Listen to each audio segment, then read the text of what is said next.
আসসালামু আলাইকুম, সবাইকে স্বাগত জানাচ্ছি জব মেডিসিনের পক্ষ থেকে। আর আজকে কিন্তু আমাদের একটু স্পেশাল ক্লাস হবে। স্পেশাল বলতে আমি ক্লাস দেব না, ক্লাসটা হলো দৈনন্দিন বিজ্ঞানের। ঠিক আছে, পাপ্পু স্যার আজকে ক্লাস দিবেন। আর এই ক্লাসটা খুবই গুরুত্বপূর্ণ কাদের জন্য, কারণ বিজ্ঞানে আপনারা জানেন বিশেষ পরীক্ষায় বিজ্ঞান থেকে প্রশ্ন আসবে, এবং বিজ্ঞান প্রাইমারিতেও কিন্তু দুইটা প্রশ্ন আসবে, নিবন্ধনেও থাকে। যে কোনো জব পরীক্ষা এবং 10 থেকে 20তম গ্রেড পরীক্ষায় বিজ্ঞান থেকে প্রশ্ন আসেই। সুতরাং খুবই গুরুত্বপূর্ণ এই টপিকটা। আমাদের বিজ্ঞানের অনেকদিন যাবত আপনারা ফ্রি ক্লাস পাচ্ছেন না, শুধু পেইড বেজে ভর্তিকৃত স্টুডেন্টরাই কিন্তু বিজ্ঞানের ক্লাসগুলো দেখতেছিলেন। তাহলে অনেকদিন পরে আপনাদের সামনে আমরা লাইভ নিয়ে আসলাম। আমাদের পাপ্পু স্যার তিনি আজকে আপনাদের বিজ্ঞানের কঠিন বিষয়গুলো, যেগুলো বিগত সালে বিসিএস পরীক্ষা বা অন্যান্য জব পরীক্ষা আসছে, এগুলো তিনি ব্যাখ্যা সহ সমাধান করে দিবেন। তার আগে পাপ্পু স্যারের সৌজন্যে সবাই একটিবার আপনার প্রিয়জনকে মেনশন করে দিন এবং একটা করে শেয়ার করে দিন। ওকে, তাহলে আমরা দেখতেছি কে কোন জায়গা থেকে আজকে লাইভ ক্লাসটা দেখতেছেন। সবাইকে আমরা একটু দেখতে চাই।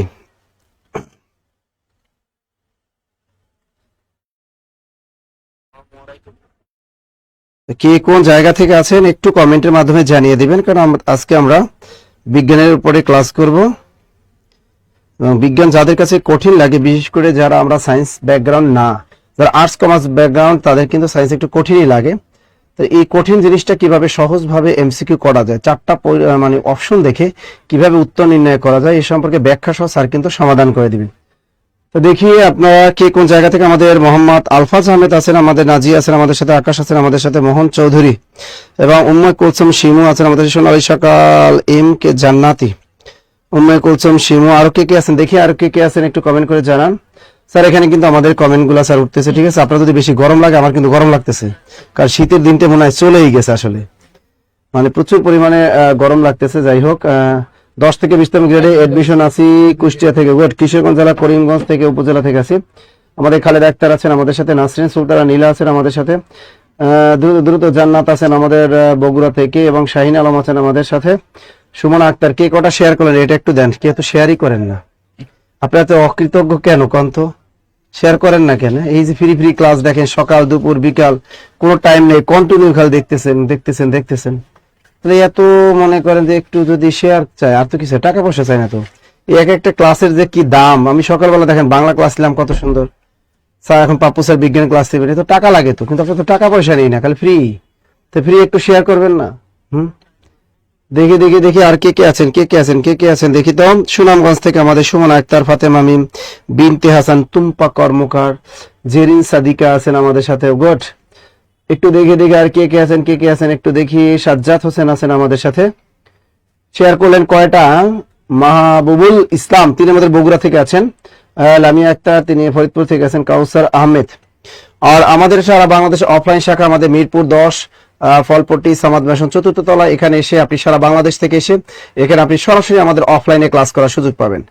তাহলে অফলাইন এখানে এসে লাইব্রেরি ব্যবহার করতে পারবেন, শীতাতপ নিয়ন্ত্রিত ক্লাসরুম, সরাসরি আমাদের ক্লাস করতে পারবেন।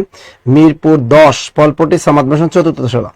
এছাড়া ঢাকার বাইরে আমাদের শাখাগুলো হলো কক্সবাজার আমাদের শাখা আছে, আগামীকাল কক্সবাজার শাখায় ক্লাস নেবেন আমাদের কিন্তু গুলু স্যার, মানে সাইদুল স্যার। এরপর দেখেন আমাদের এদিকে আমাদের টাঙ্গাইল জামালপুর শাখা উদ্বোধন হবে আমাদের 18ই জানুয়ারি। এরপর আমাদের শেরপুর শাখা আছে কিন্তু অফলাইনে, বগুড়া, রংপুর, দিনাজপুর, খুলনা দৌলতপুর, খুলনা রয়্যাল মোড়। খুলনাতে আমাদের 2টা শাখা কিন্তু, এবং আমাদের আছে গোপালগঞ্জ, আছে পটুয়াখালী, আছে বরিশাল। ঠিক আছে, তাই দেখি কে কোন জায়গায় আছেন। চায়না আছে আমাদের রেজাউল ইসলাম আছেন আমাদের, শাহেন জাহিদ আছেন আমাদের, মল্লিকা মিলি আছেন, সুমা শেরডান, সাজু চক্রবর্তী, আজহারুল ইসলাম, অনিক আছেন আমাদের সাথে, দুরুদ রেবেয়া ফারিয়া, সিরাজগঞ্জ থেকে আশরাফুল ইসলাম অনিক, সুনামগঞ্জ থেকে আছেন। ওকে, তাহলে আমরা শুরু করে দিতে পারি স্যার, তাই না? আমরা শুরু করতে পারবো স্যার? অবশ্যই। ওকে, দেখি স্যার, এই যে দেখেন স্যার, হালকা টাচ করতে হবে, হালকা, বেশি টাচ করা যাবে না। কিসের উপর? হালকায় টাচ করবেন এরকম, ঠিক আছে? এই যে দেখেন, এরপর স্যার অস্ত্র বাড়ি করবেন কোথা থেকে বলেন তো? এই তো দেন, টিপ দেন, এই তো, আর তো এই তো, সব জায়গায় আস্তে টাচ করতে নাই, কোথাও জোরেও টাচ করতে হবে। এখন আপনি কলম কোথায় টাচ করবেন? এই তো গুড, বাহ। এবার আবার যখন যাবেন আবার এটা টিপ দেবেন, তখন আবার জায়গায় মতো চলবে। ওকে স্যার, তা এটা কি দিলেন স্যার? ও ইনফ্লুয়েঞ্জা ভাইরাসের আকৃতি কেমন হয়? 40তম বিশেষ পরীক্ষা প্রশ্ন। ইনফ্লুয়েঞ্জার আকৃতি কেমন? এটা কি গোল না মোটা না উঁচু না এরকম স্যার? না, এরকম করে শেখাবো যাতে যে কোনো কোশ্চেন আসছে টপিক থেকে, আমরা যে কোনো মানে এই টপিক থেকে যদি আবার ঘুরিয়ে আসে বিসিএস প্রাইমারি নিবন্ধন, আপনি এটা মানে একদম ওকে। তাহলে স্যার কিন্তু এটা মানে কিভাবে এই ভাইরাস, এই যে ইনফ্লুয়েঞ্জা ভাইরাস, আমরা এটা কিভাবে হয় এটা আমরা দেখাই দেবো এখনই। ওকে ওকে, তা স্যার আপনি দেখেন, আমি তো বুঝবো না, ও অস্ত্র লাগবে। আচ্ছা, আসসালামু আলাইকুম রহমতুল্লাহ। আমার কলেজের ভাই বোনেরা, সবাই একটু ঝটপট কমেন্ট করে জানাই দিবেন যে আপনারা আসলে পাপ্পু ভাইয়ের ভয়েসটা ঠিকঠাক মতো শুনতে পারতেছেন কিনা এবং ঠিকঠাক মতো বোর্ডটা দেখতে পারতেছেন কিনা, কমেন্ট করে জানাই দেন। ঠিক আছে, সবাই একটু ঝটপট কমেন্ট করবেন। আচ্ছা, সবাই ক্লিয়ার কিনা একটু কমেন্ট করে জানাই দিবেন। আচ্ছা ঠিক আছে, দেখেন আমাদের এই যে টপিকসটা থেকে, ভাইরাসের টপিকসটা থেকে কিন্তু আমাদের কোশ্চেন কিন্তু প্রতি বছরে আমাদের যে কোনো চাকরি পরীক্ষায়, আমাদের কিন্তু জব পরীক্ষার মধ্যে কিন্তু আমাদের আসে। দেখেন প্রথম কোশ্চেনটা আমাদের এখানে কি দেওয়া আছে, ইনফ্লুয়েঞ্জা ভাইরাসের আকৃতি কেমন। আগে আমাকে বুঝতে হবে যে আসলে এই কোশ্চেনটা আমাদের কোন টপিকস থেকে আসছে। এই কোশ্চেনটা আমাদের ভাইরাস টপিকস থেকে আসছে। ভাইরাসের কোথা থেকে আসছে? ভাইরাসের আকৃতি টপিকস থেকে আসছে। আচ্ছা, আমরা একটু যদি আপনাদেরকে যদি আলোচনা করি, দেখেন আমরা ভাইরাসের যদি আকৃতি যদি কেমন হয় এর উপর ভিত্তি করে ভাইরাসকে আসলে আমরা কয়টা ভাগে ভাগ করতে পারি। দেখেন ভাইরাসের আকৃতির উপর ভিত্তি করে, ভাইরাসের আকৃতির উপর ভিত্তি করে, আকৃতি এর উপর, হ্যাঁ আকৃতি এর উপর ভিত্তি করে ভাইরাসকে আমরা কয়টি ভাগে ভাগ করতে পারতেছি? 7টি ভাগে ভাগ করা যায়। 7টি, কারণ আমি একেবারে ডিটেলস আমি আপনাদেরকে গুছাই যদি দেই তাহলে কিন্তু আমরা কিন্তু বুঝতে পারবো আসলে এই টাইপের কোশ্চেন যে কোনো খান থেকে আসলে কিরকম আমাদের হতে পারে। দেখেন 7টি ভাগগুলো কি কি আছে। 1 নম্বর হচ্ছে আমাদের দন্দাকার ভাইরাস। ঠিক আছে, দেখেন দন্দাকার ভাইরাস গুলা আসলে কোনগুলো আমাদের দন্দাকার আমাদের ভাইরাস আছে। দেখেন দন্দাকার ভাইরাস গুলা মনে রাখার জন্য কিন্তু একটা সূত্র আছে। মনে রাখার সূত্র হচ্ছে ম দ্বারা যত ভাইরাস আমরা দেখব, কি বললাম, ম দ্বারা যত ভাইরাস আমরা দেখব সবগুলো হচ্ছে আমাদের দন্দাকার ভাইরাস। দেখেন ম দ্বারা ভাইরাস গুলা আমাদের কি কি হতে পারে। ম দ্বারা ভাইরাস 3টা জিনিস হতে পারে। কি কি হতে পারে? 1 নম্বর হতে পারে টিএমভি। টিএমভি এর ফুল অ্যাব্রিভিয়েশনটা হচ্ছে আমাদের টোবাকো মোজাইক ভাইরাস। তারপর হচ্ছে আমাদের কি হতে পারে? মামস ভাইরাস, এবং আরেকটা ভাইরাস হচ্ছে আমাদের আলফা মোজাইক ভাইরাস। দেখেন আমাদের যদি কোশ্চেন যদি কখনো যদি দেয় মামস ভাইরাস দেখতে কেমন, অবশ্যই তাহলে আমাদের অ্যান্সারটা কি হবে বলেন তো? মাউস ভাইরাসটা দেখতে হচ্ছে আমাদের কিসের মতো হবে? মাউস ভাইরাসটা দেখতে হচ্ছে আমাদের দন্দাকৃতি হচ্ছে। আচ্ছা, এতক্ষণ আমি আলোচনা করলাম দন্দাকৃতি ভাইরাস আসলে কোনগুলো। ঠিক আছে, আচ্ছা এরপরে যদি আপনাদেরকে যদি বলি যে দন্দাকৃতি ভাইরাসের পরে আরেকটা ভাইরাস আছে আমাদের গোলাকার ভাইরাস। 2 নম্বরটা হচ্ছে আমাদের গোলাকার ভাইরাস। ঠিক আছে, আচ্ছা গোলাকার ভাইরাস কোনগুলা, এটা কিন্তু পরীক্ষার মধ্যে আমাদের কোশ্চেন দেয় কোনগুলো হচ্ছে আমাদের গোলাকার ভাইরাস। তো গোলাকার ভাইরাস গুলা মনে রাখার কিন্তু একটা সূত্র আছে। সূত্রটা কি জানেন? সূত্রটা হচ্ছে he plays in team Dhaka. কি বললাম? He plays in team Dhaka. আমি এই সূত্রটা কেন বলছি? কারণ পরীক্ষার মধ্যে যদি কোনো কোশ্চেন দেয় গোলাকৃতি ভাইরাস গুলা কোনগুলা। ঠিক আছে, দেখেন এইচ ফর কি? এইচ ফর হচ্ছে HIV। পি ফর কি? পি ফর হচ্ছে আমাদের পোলিও। টি ফর কি? TIV। ডি ফর কি? ডি ফর হচ্ছে আমাদের ডেঙ্গু। এবং রিসেন্টলি যে ভাইরাসটা 2020 সালে ছিল corona virus, CORONA, corona virus. এই করোনা ভাইরাসটা কিন্তু আমাদের কি ভাইরাস? হচ্ছে গোলাকার ভাইরাস। ঠিক আছে, তো দেখেন আমি কিন্তু প্রথমে কি বলছি, দন্দাকার ভাইরাস গুলা, এটা মনে রাখার সূত্রটা কি বলছি, ম দ্বারা যত ভাইরাস আছে। ঠিক আছে, TMV, mumps, alpha mosaic virus. Okay, তারপর আমি কি শিখলাম? গোলাকার ভাইরাস মনে রাখার সূত্রটা কি বলছি, he plays in team Dhaka. কারণ কি? H for HIV, P for polio, T for TIV, D for dengue, এবং রিসেন্টলি হচ্ছে করোনা। দেখেন আমাদের কয়দিন আগে একটা ডিজিজ খুবই বাংলাদেশের মধ্যে ছিল, সে ডেঙ্গু। পরীক্ষার মধ্যে আমাদের বিভিন্ন চাকরি পরীক্ষায় কোশ্চেন দিতে পারে ডেঙ্গু ভাইরাস দেখতে কেমন। অবশ্যই আনসার কি হবে সবাই একটু আমরা ঝটপট কমেন্ট করে জানাই দেই। বলেন ডেঙ্গু ভাইরাস দেখতে কিরকম হচ্ছে? ডেঙ্গু ভাইরাসের জিনিসটা হচ্ছে গোলাকার হচ্ছে। আচ্ছা, এরপরে দেখেন আমাদের আরেকটা ভাইরাস আছে, আমি কিন্তু প্রথমেই কিন্তু আমি আপনাদের বলছিলাম আকৃতি অনুযায়ী ভাইরাস হলো 7 প্রকার। এই আকৃতি থেকে আমাদের বিভিন্ন চাকরি পরীক্ষা কিন্তু পরীক্ষার মধ্যে কোশ্চেন আসে। আচ্ছা, 3 নম্বর হচ্ছে আমাদের ঘন ক্ষেত্রাকার ভাইরাস। কি বললাম? ঘন ক্ষেত্রাকার ভাইরাস। আচ্ছা, এই যে ঘনক্ষেত্রাকার যে আমাদের ভাইরাসটা যে আমাদের আসতেছে, তো এই যে ঘনক্ষেত্রাকার যে ভাইরাস, ঘনক্ষেত্রাকার ভাইরাসটা কি কি আমাদের ঘনক্ষেত্রাকার ভাইরাস আছে? ঘনক্ষেত্রাকার ভাইরাসটা হলো যে ভ্যাকেশনে হাঁপানি। ঠিক আছে, ভ্যাকেশনে হাঁপানি। কেন আমি ভ্যাকেশনে হাঁপানির সূত্রটা বললাম? দেখেন, ভ্যাকেশনে হচ্ছে যে প্রথমে হচ্ছে যে ভ্যাকসিনিয়া, এটাও কিন্তু একটা ভাইরাস। এবং হাঁপানিতে কি বললাম? হাঁপানিতে হচ্ছে আমাদের হলো হারপিস ভাইরাস। তাহলে পরীক্ষার মধ্যে যদি কখনো কোশ্চেন দেয় ভ্যাকসিনিয়া ভাইরাস দেখতে কেমন, সবাই একটা কমেন্ট করে জানাই দেই। সবাই একটা কমেন্ট করেন আমার কলেজের ভাই বোনেরা, ভ্যাকসিনিয়া ভাইরাস দেখতে কেমন? অ্যান্সার কি হবে? ঘনক্ষেত্রাকার। হারপিস ভাইরাস দেখতে কেমন? অবশ্যই কি হবে বলেন তো? ঘনক্ষেত্রাকার। ঠিক আছে। আচ্ছা, আমি কিন্তু একটু স্লাইডটা দেখি। আমি কিন্তু ভাইরাসের প্রকারভেদ পড়াচ্ছি, দণ্ডাকৃতি ভাইরাস গুলা কি, তারপর হচ্ছে আমি কি শিখালাম আমাদের গোলাকার ভাইরাসটা কি, তারপর আমি কি শিখালাম ঘনক্ষেত্রাকার ভাইরাসটা কি। আর যেহেতু 7 প্রকার, ঠিক আছে। 4 নম্বর দেখেন, 4 নম্বর হচ্ছে আমাদের ব্যাঙ্গাচি আকার ভাইরাস, মানে ব্যাঙ্গের মতো যেটা দেখা যায় সেটাকে আমরা ব্যাঙ্গাচিকিতি ভাইরাস বলবো। তো ব্যাঙ্গাচিকিতি ভাইরাস কোনগুলা সবাই একটু নোট করি। T2, T4 আর T6, এগুলো হচ্ছে আমাদের ব্যাঙ্গাচিকিতি ভাইরাস। ঠিক আছে, তাহলে ব্যাঙ্গাচিকিতি ভাইরাস কি বলছি? T2, T4 এবং T6, এটা হচ্ছে ব্যাঙ্গাচিকিতি ভাইরাস। আচ্ছা, আরেকটা আমাদের ভাইরাস আসতেছে 5 নম্বর, যেটা সেটা হচ্ছে সিলিন্ড্রিকাল ভাইরাস। কি ভাইরাস?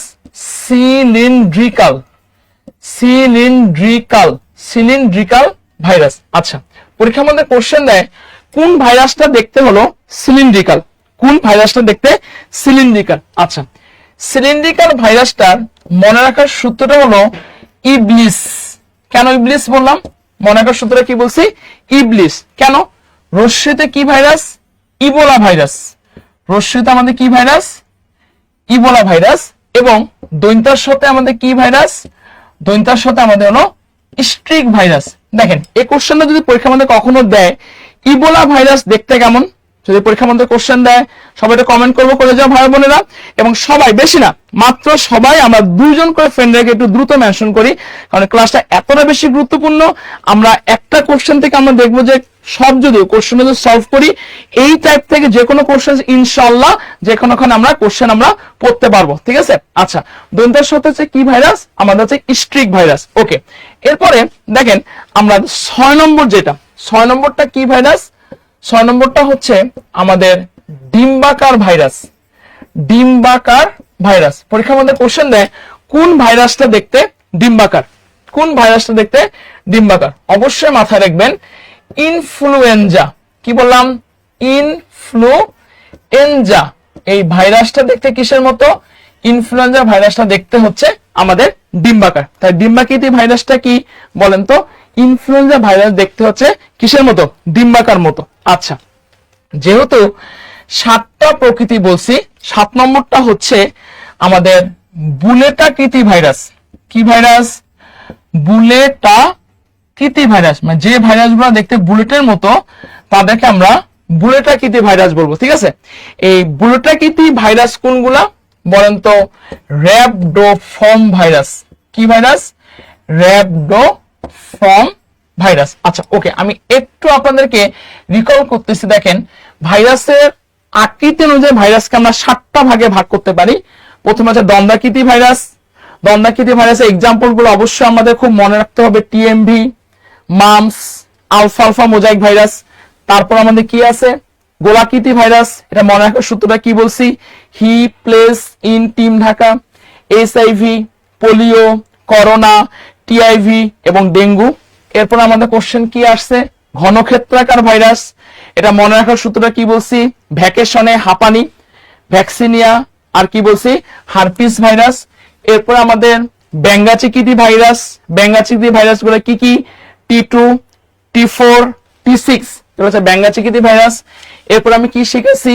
নিচের কোনটি সিলিন্ড্রিক্যাল ভাইরাস? মনে রাখার সূত্রটা কি বলছি? ইবলিস, রশ্মিত হলো ইবোলা ভাইরাস, আর দন্তের সাথে কি ভাইরাস? কলিজার ভাইরা কমেন্ট করেন, স্টিক ভাইরাস। তারপরে 6 নম্বরটা কি বললাম? নিচের কোনটি ডিম্বাকার ভাইরাস? ইনফ্লুয়েঞ্জা ভাইরাস হচ্ছে আমাদের ডিম্বাকার ভাইরাস। যদি বলা হয় নিচে কোনটি বুলেটাকিটি ভাইরাস, অ্যান্সার কি হবে? র‍্যাপডোফর্ম ভাইরাসটা হচ্ছে আমাদের বুলেটাকিটি ভাইরাস। ওকে, এখন আমি কোশ্চেনের মধ্যে চলে যাই। এতগুলা কথা বলার কারণ হচ্ছে এই যে কোশ্চেনটা আসলে কোথা থেকে দিছে, আমি যদি সবগুলা যদি জানতে পারি আমরা কিন্তু কোশ্চেনটা খুব সুন্দর করে অ্যান্সার করতে পারবো। আমার এখানে কোশ্চেনটা দেওয়া আছে ইনফ্লুয়েঞ্জা ভাইরাসের আকৃতিটা আসলে কেমন, ইনফ্লুয়েঞ্জা ভাইরাসের আকৃতিটা কেমন। তাহলে আপনারাই কলিজার ভাই বোনরা সবাই একটু কমেন্ট করেন, দেখি কোনটা দণ্ডাকার, ডিম্বাকার, গোলাকার নাকি ব্যাঙ্গাচিকার। সবাই একটু আমরা কমেন্ট করব, বলেন ইনফ্লুয়েঞ্জা ভাইরাসের আকৃতি কেমন। সবাই একটু আমরা কমেন্ট করি ইনফ্লুয়েঞ্জা ভাইরাসের আকৃতি কেমন। আমি কিন্তু পড়াই দিছি। হ্যাঁ, ধন্যবাদ। বিশ্বাস মদন অ্যান্সার করছে যে আমাদের খ। আচ্ছা, এসপিএমভি কোন ভাইরাসের আকৃতি? এটা হচ্ছে আমাদের দন্দাকৃতি ভাইরাস, ঠিক আছে। ওকে, তাহলে ইনফ্লুয়েঞ্জা ভাইরাসের আকৃতি কেমন?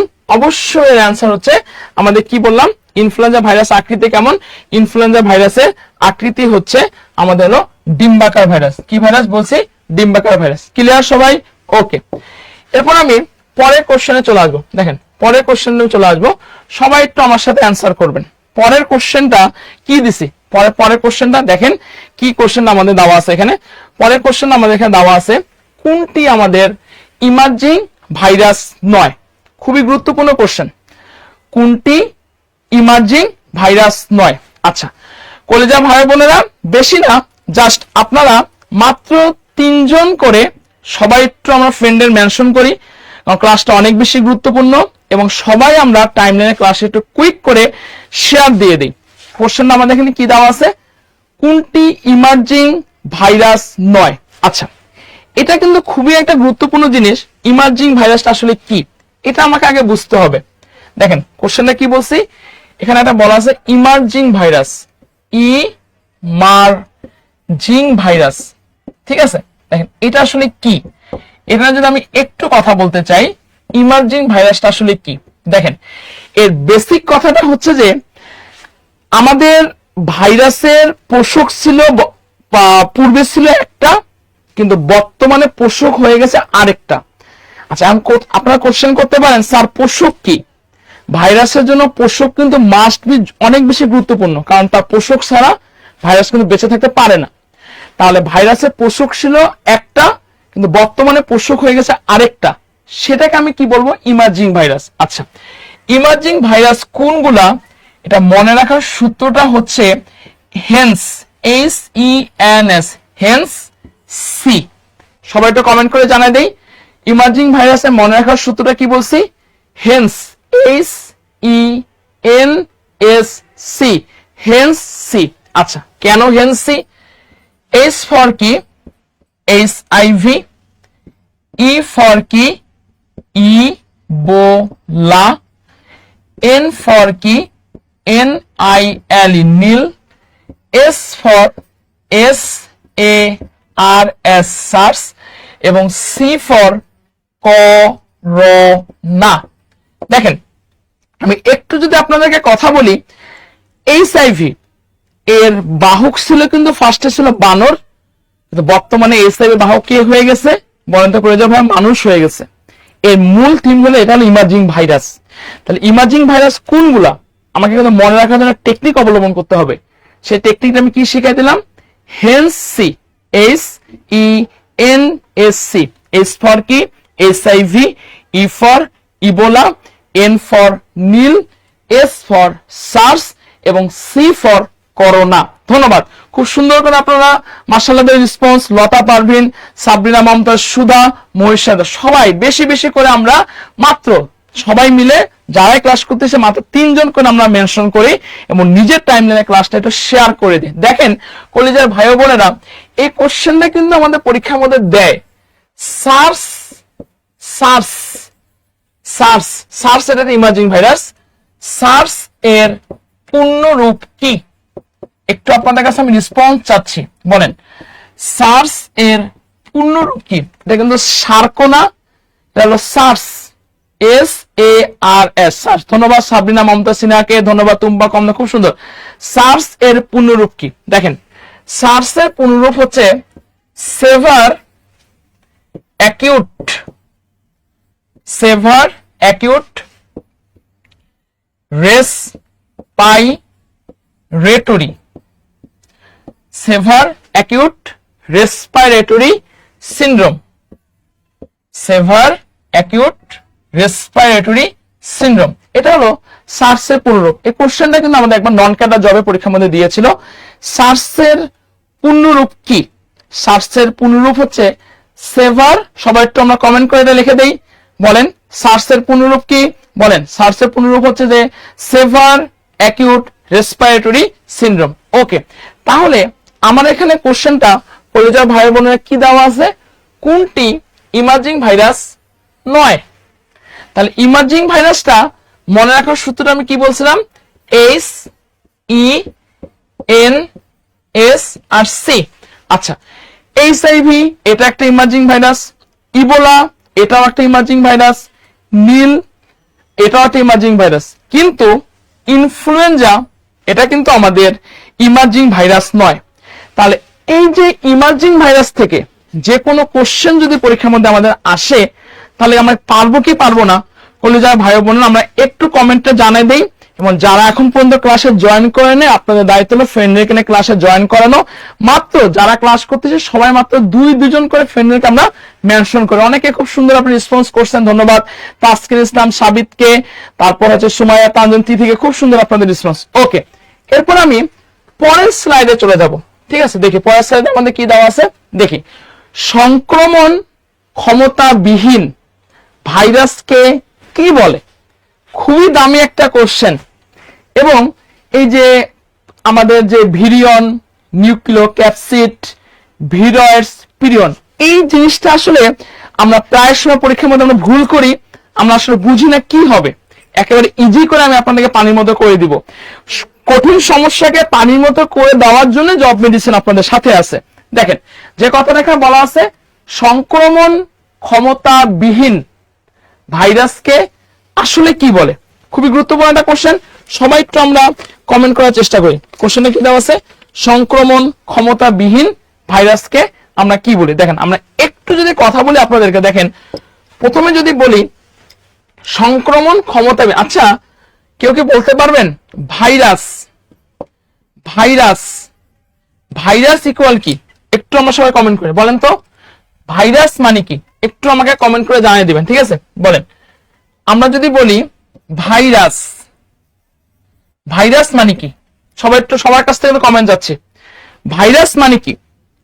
ভাইরাস হচ্ছে, ভাইরাস মানে হচ্ছে সেখানে প্রোটিন থাকবে, মাস্ট বি প্রোটিন থাকবে, এবং প্রোটিনের সাথে আমাদের কি থাকবে? নিউক্লিক অ্যাসিড থাকবে।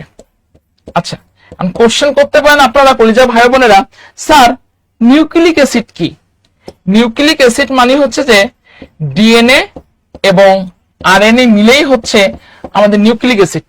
কিন্তু মজার ব্যাপার হচ্ছে যে আমাদের নিউক্লিক অ্যাসিড ভাইরাসে কখনো ডিএনএ আরএনএ একসাথে থাকে না। দেখেন আমাদের কিন্তু একবার কোশ্চেন পরীক্ষার মধ্যে দিয়েছিল ভাইরাস ইকুয়াল কি? অবশ্য আনসার কি হবে? ভাইরাস ইকুয়াল হচ্ছে প্রোটিন প্লাস নিউক্লিক অ্যাসিড। একটু ক্লিয়ার কিনা সবাই একটু আমার কমেন্ট করে জানানো, কারণ আমি একেবারে ধরে ধরে বলাবো। ভাইরাস মানে কি বলছি বলেন?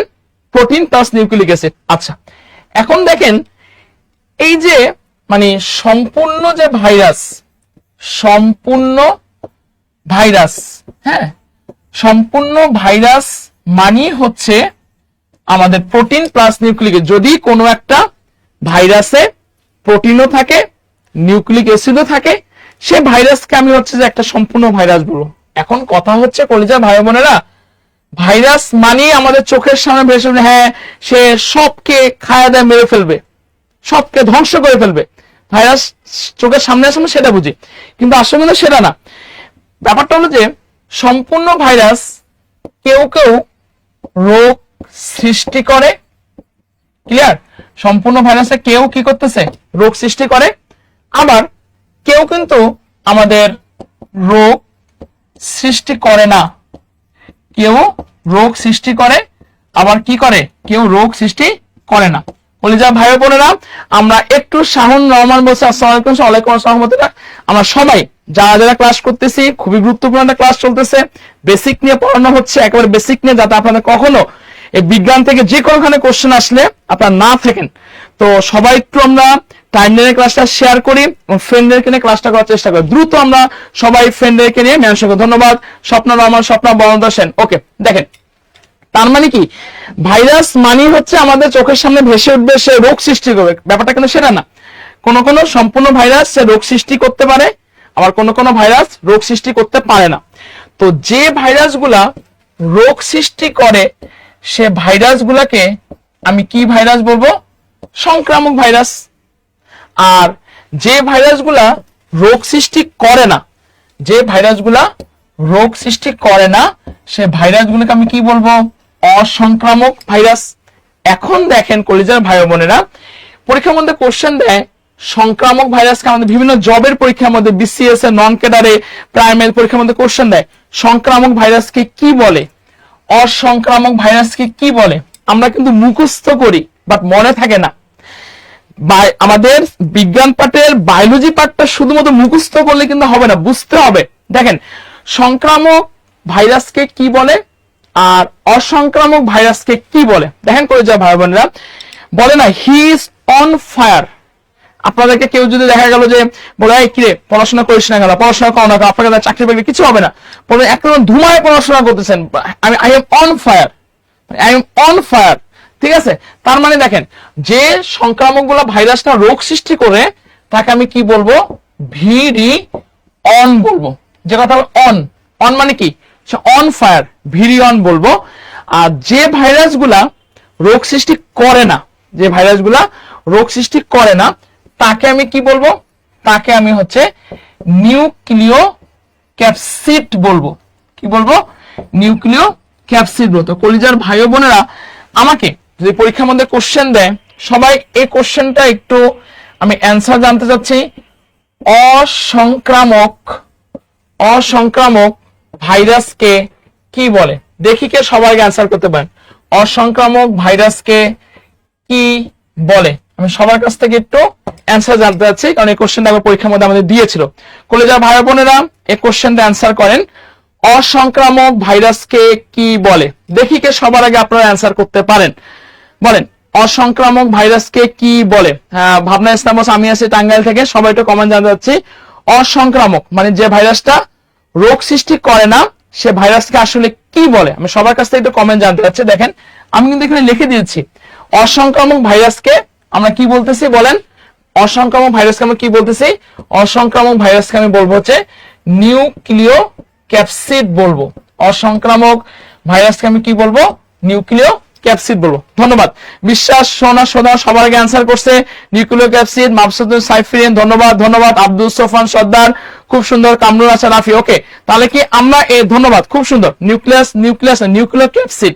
নুরুল ইসলাম নিউক্লিয়াস ভাইরাস না, অ্যান্সার হবে নিউক্লিয় ক্যাপসিড। খুব সুন্দর আপনাদের রেসপন্স। ওকে, এখন দেখেন, আচ্ছা এখন কথাটা হচ্ছে যে আমাদের ওটা গেল সম্পূর্ণ ভাইরাস, একটা আছে আমাদের অসম্পূর্ণ ভাইরাস। অসম্পূর্ণ ভাইরাস, ঠিক আছে, অসম্পূর্ণ ভাইরাস। আচ্ছা ভাইরাস মানে কিন্তু আমরা কমেন্ট করে জানাই দিয়েছি, ভাইরাস মানে হচ্ছে প্রোটিন প্লাস নিউক্লিক অ্যাসিড। হ্যাঁ, অসম্পূর্ণ ভাইরাসের আরেকটা নাম আছে যাকে আমরা কি বলবো? সাব ভাইরাল সত্তা বলে। অসম্পূর্ণ ভাইরাসের আরেকটা নাম আছে যাকে আমরা কি বলবো বলেন তো? সাব ভাইরাল সত্তা বলবো। ক্লিয়ার? তো অসম্পূর্ণ ভাইরাস, সম্পূর্ণ ভাইরাস মানে হচ্ছে প্রোটিন প্লাস নিউক্লিক অ্যাসিড, আর অসম্পূর্ণ ভাইরাস মানে হচ্ছে হয় প্রোটিন থাকবে না হলে নিউক্লিক অ্যাসিড থাকবে, সেটা হচ্ছে আমাদের অসম্পূর্ণ ভাইরাস। ঠিক আছে, এখন দেখেন অসম্পূর্ণ ভাইরাসের ভিতরে দুটা জিনিস আছে। কি আছে? ভিরয়েডস আছে, ভিরয়েডস আছে, আর কি আছে বলেন তো? প্রিয়ন আছে। ভিরয়েডস আছে আর হচ্ছে কি আছে? প্রিয়ন আছে। তাহলে আমি কি বললাম? অসম্পূর্ণ ভাইরাসের মধ্যে আমাদের দুটো জিনিস আসতেছে, একটা হচ্ছে ভিরয়েডস এটা কি বলছে কলেজা ভাই বোনেরা বলেন তো? পিরিয়ন্স। আচ্ছা, আমি কিন্তু একটা সূত্র শিখাই দিয়েছি, অসম্পূর্ণ ভাইরাস মানে হচ্ছে হয় প্রোটিন থাকবে, না হলে নিউক্লিক অ্যাসিড থাকবে। ভিরাসটা আমাদের অসম্পূর্ণ ভাইরাস, এখানে হয় প্রোটিন থাকবে, না হয় কি থাকবে, নিউক্লিক অ্যাসিড থাকবে। তো ভিরাসে শুধু শুধু আমাদের কি আছে, নিউক্লিক অ্যাসিড আছে। ভিরাসে শুধু আমাদের কি আছে, নিউক্লিক অ্যাসিড আছে। আর প্রিয়ন, প্রিয়ন যে বললাম, প্রিয়ন এটা কি প দ্বারা না, এটাও তো একটা অসম্পূর্ণ ভাইরাস, হয় প্রোটিন থাকবে, না হলে নিউক্লিক অ্যাসিড থাকবে। তাই প্রিয়নে শুধুমাত্র, প্রিয়নে শুধুমাত্র শুধুমাত্র আমাদের কি আছে, প্রোটিন আছে। শুধুমাত্র আমাদের কি আছে, প্রোটিন আছে। ক্লিয়ার এতটুকু? দেখেন কলিজা ভাই বোনেরা, এই জিনিসটা একটু লক্ষ্য করেন আপনারা। এখানে কিন্তু আমি যে আপনাদেরকে একেবারে ধরে ধরে যে বুঝাই দিলাম, ভিরিয়ন, নিউক্লিওক্যাপসিড, ভিরয়েডস, পিরিয়ন্স, তাহলে আমার এখানে কোশ্চেনটা কলিজা ভাই বোনেরা কি দিয়েছে, সংক্রমণ ক্ষমতা বিহীন বিহীন ভাইরাসকে কি বলে? অবশ্যই ভিরিয়নটা কি হবে, সংক্রমণ ক্ষমতাযুক্ত ভাইরাস। তাহলে অবশ্যই অ্যান্সার কি হবে, 3-এর অ্যান্সার কি হচ্ছে বলেন তো? খ। কলিজা ভাই বোনেরা সবাই একটু আমরা কমেন্ট করি, বলেন। ধন্যবাদ সুমাইয়া তানজুম তিথিকে, আহান হাফিজ আসসালামু সালাম, ওয়ালাইকুম আসসালাম, রেজাউল করিম খ। ধন্যবাদ, খুব সুন্দর আপনাদের রেসপন্স। বেশি না, আমরা মাত্র যারাই ক্লাস করতেছি মাত্র 3 জন করে সবাই মিলে ফ্রেন্ডদেরকে একটু মেনশন করি এবং টাইমলাইনে ক্লাসটা শেয়ার করে সবাই আমরা ডান লিখি, কুইক করে আমরা সবাই টাইমলাইনে ক্লাসটা শেয়ার লিখে ডান লিখি। ওকে, দেখেন এরপরে পরের কোশ্চেনে চলে আসবো। আমি সবার কাছ থেকে আমি একটা অ্যান্সার জানতে যাচ্ছি, কলেজের ভাই বোনেরা সবাই একটা অ্যান্সার করবেন। কোশ্চেনটা আমাদের ব্যাকটেরিয়া থেকে আসছে। বলেন কোশ্চেনটা আমাদের কি দেওয়া আছে, ব্যাকটেরিয়ার গতিশীলতার জন্য তার যে গঠন দায়ী তা কোনটা? আমি সবার কাছ থেকে একটু আমি কমেন্ট জানতে চাচ্ছি। বলেন ব্যাকটেরিয়ার গতিশীলতার জন্য তার যে গঠন দায়ী, তাকে অনেকে আমরা সঠিক অ্যান্সার করছি, রাজু আহমেদ অনেকে সঠিক অ্যান্সার। দেখেন আমি একটু যদি বলি, এখানে পিলি আছে, ফ্লাজেলা আছে, সিট আছে এবং কি আছে, মানে ক্যাপসুল আছে। আচ্ছা, পিলির কাজ কি আমাকে এটাও তো জানতে হবে, তাই না? পিলির কাজটা কি আসলে? দেখেন এই যে পিলি আছে না, পিলি, এই পিলির কাজ কি, ফ্লাজেলার কাজ কি, ক্যাপসুলের কাজটা কি আসলে? ঠিক আছে, দেখেন কলিজা ভাই বোনেরা, এই যে পিলি, পিলি সে কি করবে, কোন ভাইরাসকে পোষক কোষের সাথে, পোষক কোষের সাথে আটকায় রাখবে। পোষক কোষের সাথে আটকায় রাখা কার কাজ? পিলির কাজ। ফ্লাজেলার কাজ কি? ফ্লাজেলার কাজ হচ্ছে চলনে সাহায্য করে। ফ্লাজেলার কাজ কি? চলনে সাহায্য করে। আর ক্যাপসুল, ক্যাপসুলের কাজটা কি? ক্যাপসুলের কাজ হচ্ছে প্রতিকূল পরিবেশ থেকে রক্ষা করবে। ক্যাপসুলের কাজটা কি? প্রতিকূল পরিবেশ থেকে রক্ষা করা। দেখেন আমার বিসিএস এ এই কোশ্চেনটা দিয়েছে, তার মানে হুবহু যে কোশ্চেন দিবে, কিন্তু হ্যাঁ একদম রেজাল্ট করে খুব সুন্দর একটা কথা বলছে, প্লিজ সরু চুলের নেই, তার মানে আমাকে কোশ্চেন কিন্তু দিতে পারে। আমি কোশ্চেন করব, ওই যা ভাবনা আপনি অ্যান্সার করবেন। যদি বলা হয় ব্যাকটেরিয়াকে পোষক কোষের সাথে আটকা রাখতে সাহায্য করে কে, কোশ্চেনের সবাইটা অ্যান্সার করব। কোশ্চেনটা কি বললাম, ব্যাকটেরিয়াকে পোষক কোষের সাথে আটকায় রাখতে সাহায্য করে কে? সবাইটা কমেন্ট করি, বলেন ব্যাকটেরিয়াকে পোষক কোষের সাথে আটকা রাখতে সাহায্য করে কে? সবাইটা আমরা কমেন্ট করি, বলেন ব্যাকটেরিয়াকে পোষক, হ্যাঁ ব্যাকটেরিয়াকে পোষক কোষের সাথে আটকায় রাখতে সাহায্য করে কে? ধন্যবাদ রুমান আক্তার, সবার আগে আপনি অ্যান্সার করেছেন, হ্যাঁ পিলি হবে। নূর ইসলাম আপনিও বলেছেন পিলি, হ্যাঁ তারপর খুব সুন্দর। তাহলে আচ্ছা, তাহলে ব্যাকটেরিয়াকে আপনার পোষক কোষে আটকে রাখতে সাহায্য করতেছে পিলি, কিন্তু গতিশীলতার জন্য দায়ী কে বলেন তো? ফ্লাজেলা। সবাই এই স্লাইডটা ক্লিয়ার কিনা কমেন্ট করবেন, ঠিক আছে? ওকে, পরের কোশ্চেন দেখি আমরা কি দেওয়া আছে। ব্যাকটেরিয়া কোষে, ব্যাকটেরিয়া কোষের নিচের কোনটি আমাদের উপস্থিত?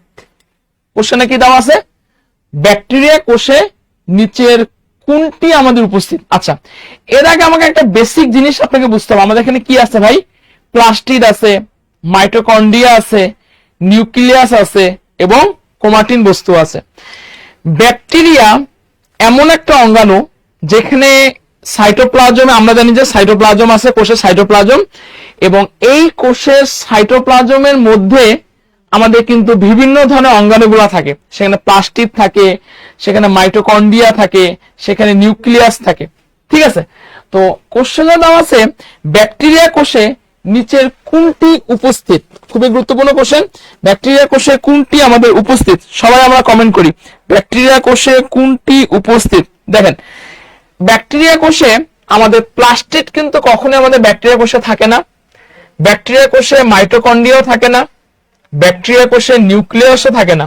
কিন্তু ব্যাকটেরিয়া কোষে আমাদের কি থাকতেছে বলতো? ক্রোমাটিন বস্তু থাকে। ক্রোমাটিন বস্তু মানে হচ্ছে আমাদের এই জায়গায় কি আছে? নিউক্লিক অ্যাসিড আছে। ঠিক আছে, কি আছে? নিউক্লিক অ্যাসিড আছে। আর নিউক্লিক অ্যাসিড মানে হচ্ছে ডিএনএ অথবা আরএনএ। আর ডিএনএ এবং আরএনএ মানে হচ্ছে আমাদের ক্রোমাটিন বস্তু। ঠিক আছে না? অনেকে আপনারা ভুল অ্যান্সার করতেছেন, প্লাস্টিড কখনোই হবে না, মাইটোকন্ড্রিয়া কখনো হবে না, নিউক্লিয়াস কখনো হবে না। সুমাইয়া তানজুম দিদিকে ধন্যবাদ। অবশ্যই অ্যান্সার কি হবে বলেন তো? এই জায়গায় ক্রোমাটিন হবে। কি হবে? ক্রোমাটিন হবে। ক্লিয়ার? তাহলে ওকে, পরে কোশ্চেন আমি চলে আসতেছি। নিচের কোনটি ভাইরাসের জন্য সত্য নয়? ওই যা ভাই বোনেরা, আমরা সবাই একটু কমেন্ট করার চেষ্টা করি, বলেন নিচের কোনটি ভাইরাসের জন্য সত্য নয়? আচ্ছা দেখেন, ভাইরাসকে, আচ্ছা এর আগে আমাকে একটু কমেন্ট করেন তো আপনারা, যদি বলি, যদি আপনাদেরকে কোশ্চেন যদি করি, বলেন তো কাকে কাকে সবাই আনসার করবেন।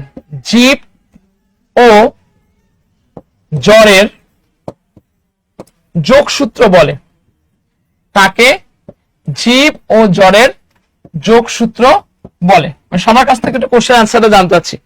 কাকে জীব ও জ্বরের যোগসূত্র বলে? করে যাওয়া ভাই বোনেরা, আমরা সবাই একটু মাত্র তিনজন করে সমস্ত ফ্রেন্ডকে একটু দ্রুত করে মেনশন করি, কোশ্চেনটাকে আনসার করেন। কাকে জীব এবং জ্বরের যোগসূত্র বলে? অবশ্যই মাথা রাখতে হবে আপনাদেরকে, ভাইরাসকে আমরা কি বলবো? জীব এবং জ্বরের যোগসূত্র বলবো। ভাইরাসকে আমি কেন জীব এবং জ্বরের যোগসূত্র বলবো? কারণ হচ্ছে যে ভাইরাসের মধ্যে আমাদের জীবের বৈশিষ্ট্য আছে এবং ভাইরাসের মধ্যে আমাদের কি আছে? জ্বরের বৈশিষ্ট্য আমাদের আছে। আচ্ছা, জীবের বৈশিষ্ট্যগুলোর মধ্যে আমাদের কি আছে? এখানে আমাদের নিউক্লিক অ্যাসিড থাকবে, প্রোটিন থাকবে। আচ্ছা, আমার এখানে কোশ্চেনটা দেখেন কি দেওয়া আছে, কোনটি ভাইরাসের জন্য সত্য নয়? ডিএনএ আর আরএনএ থাকে, এটা ভাইরাসের জন্য হচ্ছে আমাদের সত্য, এটা ভাইরাসের জন্য সত্য। তারপর হচ্ছে যে শুধুমাত্র জীবদেহের অভ্যন্তরের সংখ্যা বৃদ্ধি করে, অবশ্যই এটা আমাদের সত্য। ভাইরাসটা কিন্তু শুধুমাত্র জীবদেহের অভ্যন্তরের সংখ্যা বৃদ্ধি করতেছে। এবং ভাইরাসটা সে স্ফটিক দানায় পরিণত হতে পারে, এটাও কিন্তু আমাদের ভাইরাসের জন্য কি বলেন তো? সত্য। কিন্তু ভাইরাসে কখনোই রাইবোজোম থাকে না, কারণ ভাইরাসে শুধুমাত্র প্রোটিন থাকবে আর শুধুমাত্র নিউক্লিক অ্যাসিড থাকবে। অন্যান্য যে সমস্ত অঙ্গাণু, সেগুলো অঙ্গাণু উপস্থিত থাকা তো প্রশ্নই আসে না। রাইবোজোম এটা একটা সাইটোপ্লাজমের মধ্যে অঙ্গাণু, এবং রাইবোজোম সম্পর্কে একটা কোশ্চেন যেটা চাকরি পরীক্ষার মধ্যে দেয়, কোনটিকে সার্বজনীন অঙ্গাণু বলে? কোশ্চেনে সবাইটা অ্যান্সার করি, কোনটিকে সার্বজনীন অঙ্গাণু বলে? সার্বজনীন অঙ্গাণু কোনটি? সার্বজনীন অঙ্গাণু কোনটি? অবশ্যই অ্যান্সার হচ্ছে সার্বজনীন অঙ্গাণু হচ্ছে আমাদের রাইবোজোম। কেন আমি রাইবোজোমকে সার্বজনীন অঙ্গাণু বলবো? কারণ এটা আদি কোষেও আছে, আমার প্রকৃত কোষে আছে। এটা রাইবোজোমকে আমি কি বলবো? সার্বজনীন। ধন্যবাদ আক্তারকে, ধন্যবাদ রেজল। সবাই একটু আমরা বেশি বেশি করে ফ্রেন্ডদেরকে মেনশন করি, দেখি কে কয়েকজন আমার সামনে ফ্রেন্ডদেরকে একটু মেনশন করতে পারেন। আমাকে ভালোবেসে, আমার ক্লাসকে ভালোবেসে কে কয়েকজন ফ্রেন্ডদেরকে মেনশন করতে পারেন? কিছুই চাই না, ফ্রিতে ক্লাস নিচ্ছি, শুধু চাই বেশি বেশি করে আপনার ক্লাসে জয়েন করেন। সবাই আমরা দ্রুত ফ্রেন্ডদেরকে মেনশন করি। ওকে, আচ্ছা পরের স্লাইডে আমি চলে আসবো। পরের 7 নম্বর স্লাইডটা কি দেওয়া আছে দেখেন, যেসব অণুজীব রোগ সৃষ্টি করে তাদের কি বলা হয়? এই কোশ্চেনটা আমাদের কোথায় আসছে? এই কোশ্চেনটা আমাদের 36তম বিসিএস এ আসছে। 36তম বিসিএস এর কোশ্চেনটা আসছে। যেসব অণুজীব রোগ সৃষ্টি করে তাদেরকে আমরা কি বলবো? যেসব অণুজীব রোগ সৃষ্টি করে, দেখেন টক্সিন কাকে বলে? টক্সিন হচ্ছে যে বিষাক্ত পদার্থকে টক্সিন বলে। টক্সিন আমি কাকে বলতেছি? বিষাক্ত পদার্থকে টক্সিন বলতেছি, ঠিক আছে। আচ্ছা, ইনফেকশন আমি কাকে বলবো? ইনফেকশন আমি তাকে বলবো আপনার ক্ষত সৃষ্টি হওয়াকে ইনফেকশন বলে। ক্ষত সৃষ্টি হওয়াকে ইনফেকশন বলে। জীবাণুর মধ্যে জীবাণু, কিন্তু যেসব অনুজীব রোগ সৃষ্টি করে তাকে আমি কি বলবো? তাকে আমি বলবো হচ্ছে প্যাথোজেনিক বলবো। যেসব অনুজীব রোগ সৃষ্টি করতেছে তাকে আমি কি বলবো বলেন তো কলেজের ভাই বোনেরা? প্যাথোজেনিক বলবো। অনেকে আপনি অ্যান্সার করছেন, সাবরিনা আক্তার, সুমাইয়া আক্তার, তিথি, ধন্যবাদ। তাহলে যেসব অনুজীব আমাদের, তাকে আমরা কি বলবো বলেন তো? অবশ্যই অ্যান্সার কি হচ্ছে? প্যাথোজেনিক। এই টাইপের কোশ্চেন যদি পরীক্ষার মধ্যে দেয়, যদি বলতো, সবাই তো আমরা কমেন্ট করবো কলেজের ভাই বোনেরা। বলেন বিষাক্ত পদার্থকে কি বলে? বিষাক্ত পদার্থকে টক্সিন বলে। যদি বলা হয় ক্ষত সৃষ্টি হওয়াকে কি বলে? ইনফেকশন বলে। ঠিক আছে, ওকে, ধন্যবাদ রিয়াজুল করিম, ওকে, ধন্যবাদ। ওকে, সবাই একটু আমরা কমেন্ট করবো এবং সবাই একটু ফ্রেন্ডকে মেনশন করার চেষ্টা করবো। আচ্ছা, দেখেন পরের 8 নম্বর কোশ্চেনটা খুবই গুরুত্বপূর্ণ একটা কোশ্চেন। এটা কোথায় আসছিল? 36তম বিসিএস আমাদের আসছিল। ভাইরাস জনিত রোগ 9 কোনটি? দেখি কে সবার আগে আমরা অ্যান্সার করি। ভাইরাস জনিত রোগ 9 কোনটি? এখানে 9 বলছে, মানে কোনটা ভাইরাস জনিত রোগ 9? আচ্ছা, দেখেন আমাদের এখানে জন্ডিস, এটা কিন্তু অবশ্যই আমাদের ভাইরাস জনিত রোগ। কারণ আমাদের বেশ কিছু রোগ আছে যেগুলো হচ্ছে ভাইরাস দ্বারা হয়, আবার বেশ কিছু রোগ আছে যেগুলো হচ্ছে আমাদের ব্যাকটেরিয়া দ্বারা হয়। তো ব্যাকটেরিয়া দ্বারা একটা কমন রোগের নাম হচ্ছে যক্ষা। আর ভাইরাস দ্বারা রোগ কি কি হচ্ছে? আমাদের জন্ডিস হয়, তারপর হচ্ছে আমাদের হলো এইডস হয়, তারপর আমাদের চোখ উঠা হয়। ঠিক আছে, এগুলো হচ্ছে আমাদের ভাইরাস জনিত রোগ। তার মানে কি, আমাকে এই চ্যাপ্টারটা যখন আমি পড়বো, এই কোশ্চেনটা সলভ করব, আমাকে অবশ্যই বুঝতে হবে ভাইরাস জনিত রোগ কোনগুলা আর ব্যাকটেরিয়া জনিত রোগ কোনগুলা। তা ভাইরাস জনিত রোগ 9 কোনটি? অবশ্যই অ্যান্সার হচ্ছে ভাইরাস জনিত রোগ 9 হচ্ছে নিউমোনিয়া। ধন্যবাদ বনলতা সেন থেকে সবার আগে অ্যান্সার করছেন। তাহলে ভাইয়ারা, নিউমোনিয়া কি ঘটিত রোগ? অবশ্যই মাথায় রাখবেন, নিউমোনিয়াটা হচ্ছে আমাদের ব্যাকটেরিয়া ঘটিত রোগ। নিউমোনিয়া কি ঘটিত রোগ? ব্যাকটেরিয়া ঘটিত রোগ। কলেজা ভাই বোনেরা, আমরা একটু দ্রুত আমার সামনে ফ্রেন্ডদেরকে দ্রুত আমরা মেনশন করি, দেখি কে যে কজন আমরা ক্লাস করতেছি, আমরা দ্রুত ফ্রেন্ডদেরকে মেনশন করি এবং টাইম নিলে ক্লাসে শেয়ার দিই। জব মেডিসিন আপনাদের জন্য বেস্ট অফার নিয়ে এবছর চলে আসতেছে। বিজ্ঞানে কোনো ঝামেলার কিছু নাই, যে সমস্ত জিনিসগুলো পড়াচ্ছে একেবারে ভেঙে, যে কোনো ধরনের কোশ্চেন আসুক না কেন, বিজ্ঞান আমরা ইনশাল্লাহ অ্যান্সার করতে পারবো। ওকে, দেখেন পরের কোশ্চেন আমি চলে আসি। নিউমোনিয়া রোগে আক্রান্ত হয় মানব দেহের কোন অঙ্গ? এই কোশ্চেনটা আমাদের 26তম বিসিএস আমাদের আসছিল। কি জানছে? নিউমোনিয়া রোগে আক্রান্ত হয় মানুষের দেহের কোন অঙ্গ? বলেন, নিউমোনিয়া রোগে আমরা বুঝতেই পারতেছি নিউমোনিয়া। আচ্ছা, নিউমোনিয়া বানানটা কেউ কি আমরা একটু লিখে দিতে পারবো? বলেন, নিউমোনিয়া বানানটা দেখেন, নিউমোনিয়া বানানটা এরকম হবে, নিউমোনিয়া। এখানে পিটা কিন্তু আমাদের এখানে সাইলেন্ট। ঠিক আছে, নিউমোনিয়া। দেখেন যে কথা বলতেছিলাম, এই যে নিউমোনিয়া রোগে আক্রান্ত হয় মানবদের কোন অঙ্গ? যকৃত কখনোই নিউমোনিয়াতে আমাদের যকৃত কখনোই হচ্ছে যে আমাদের কি হচ্ছে বলেন তো? নিউমোনিয়াতে আক্রান্ত হয় না। যকৃত আক্রান্ত কখনো নিউমোনিয়া হয় না। কিডনি আক্রান্ত হলে কখনো নিউমোনিয়া হয় না।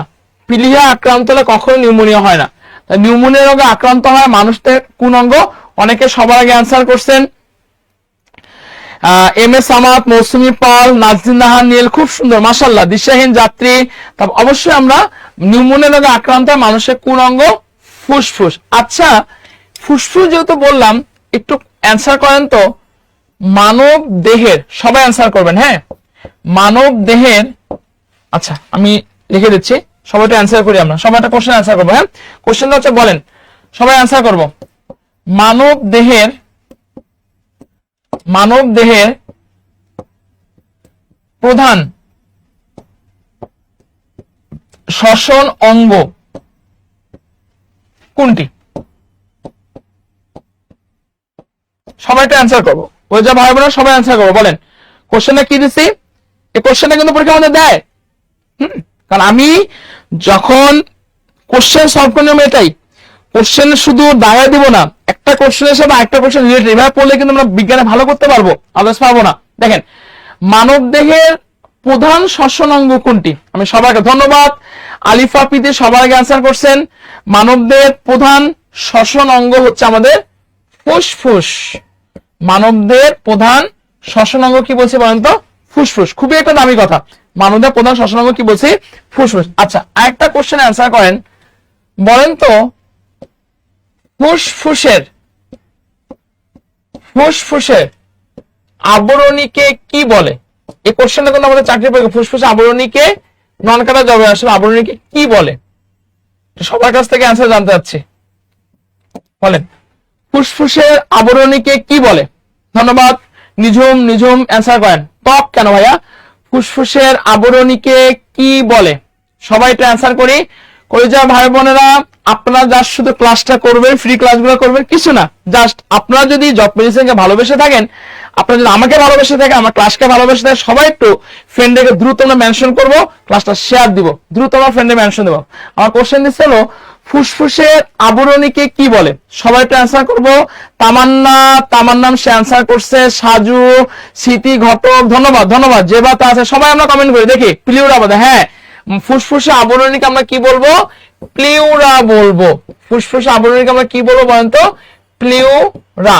ফুসফুসের আবরণীকে আমরা কি বলতেছি বলেন তো? প্লিউরা। আচ্ছা আরেকটা কোশ্চেন আমরা একটা অ্যান্সার করি, বলেন তো স্নায়ুতন্ত্রের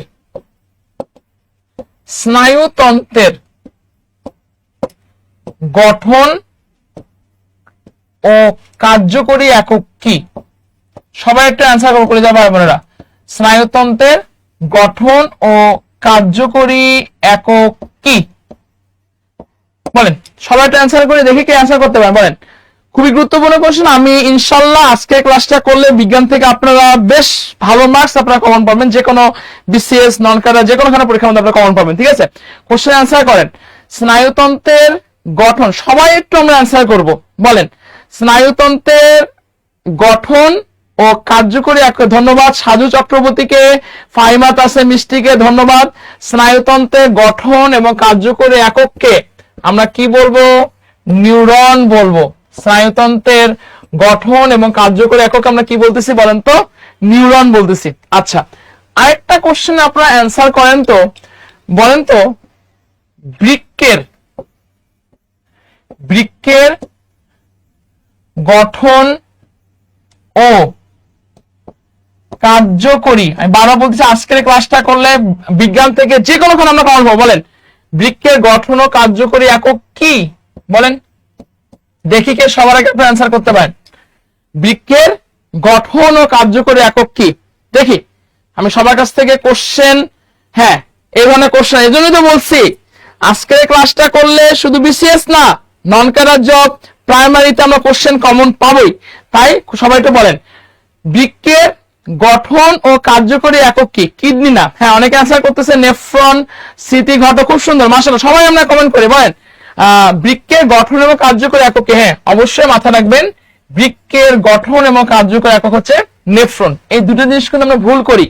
স্নায়ুতন্ত্রের গঠন ও কার্যকরী একক হচ্ছে নিউরন, আর হচ্ছে বৃক্কের গঠন এবং কার্যকরী একক হচ্ছে নেফ্রন। কলিজার ভাই বোনেরা আমরা সবাই আমার ক্লাসকে যদি ভালোবেসে থাকেন, জব মেডিসিনকে ভালোবেসে থাকেন, আমরা বেশি না যারা ক্লাস করতেছে মাত্র 3 জনকে আমার ফ্রেন্ডকে মেনশন করি এবং সবাই তো টাইম নিয়ে কুইক করে ক্লাসটা শেয়ার করে রাখি।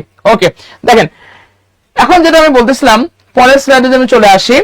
কোনটি রক্তের উপাদান নয়? খুবই একটা দামি কোশ্চেন, দেখেন খুবই সুন্দর কোশ্চেন। হ্যাঁ কোথায় আসছিল ভাই?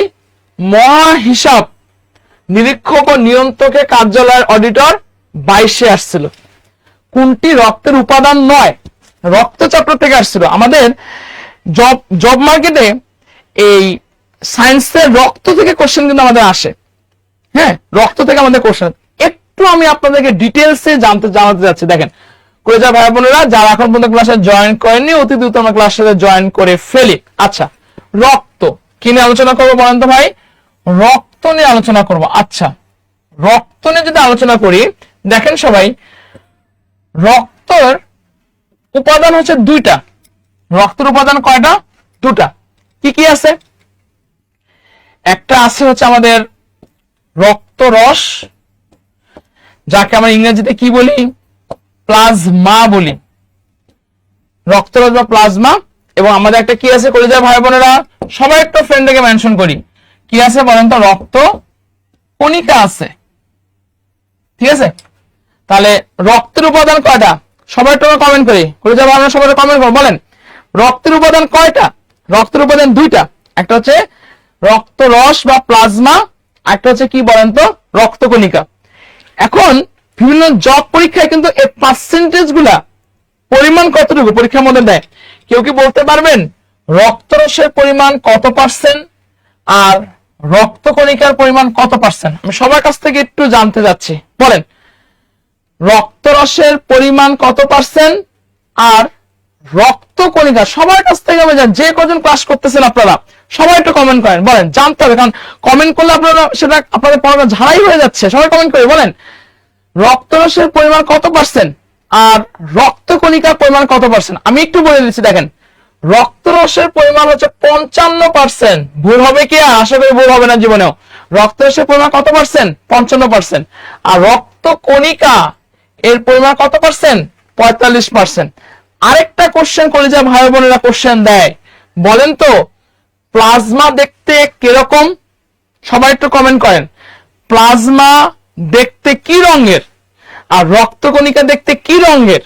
এই কোশ্চেনে কিন্তু আমাদের প্রাইমারিতে দেয়, নন ক্যাডার জব পরীক্ষার মধ্যে দেয়। সবাই একটু কমেন্ট করি, বলেন কোশ্চেনটা হচ্ছে যে রক্তরস রং কিরকম, রক্তরসের রং কেমন আর রক্তকণিকার রং কেমন? কলিজা ভাই বোনেরা সবাই একটু কমেন্ট করি, রক্তরসের রং কেমন বা প্লাজমার রং কেমন আর রক্তকণিকার রং কেমন? আমি বলে দিচ্ছি, জীবনে ভুল করবেন না। দেখেন প্লাজমার রং হচ্ছে যে হালকা হলুদ বর্ণ, ক্লিয়ার?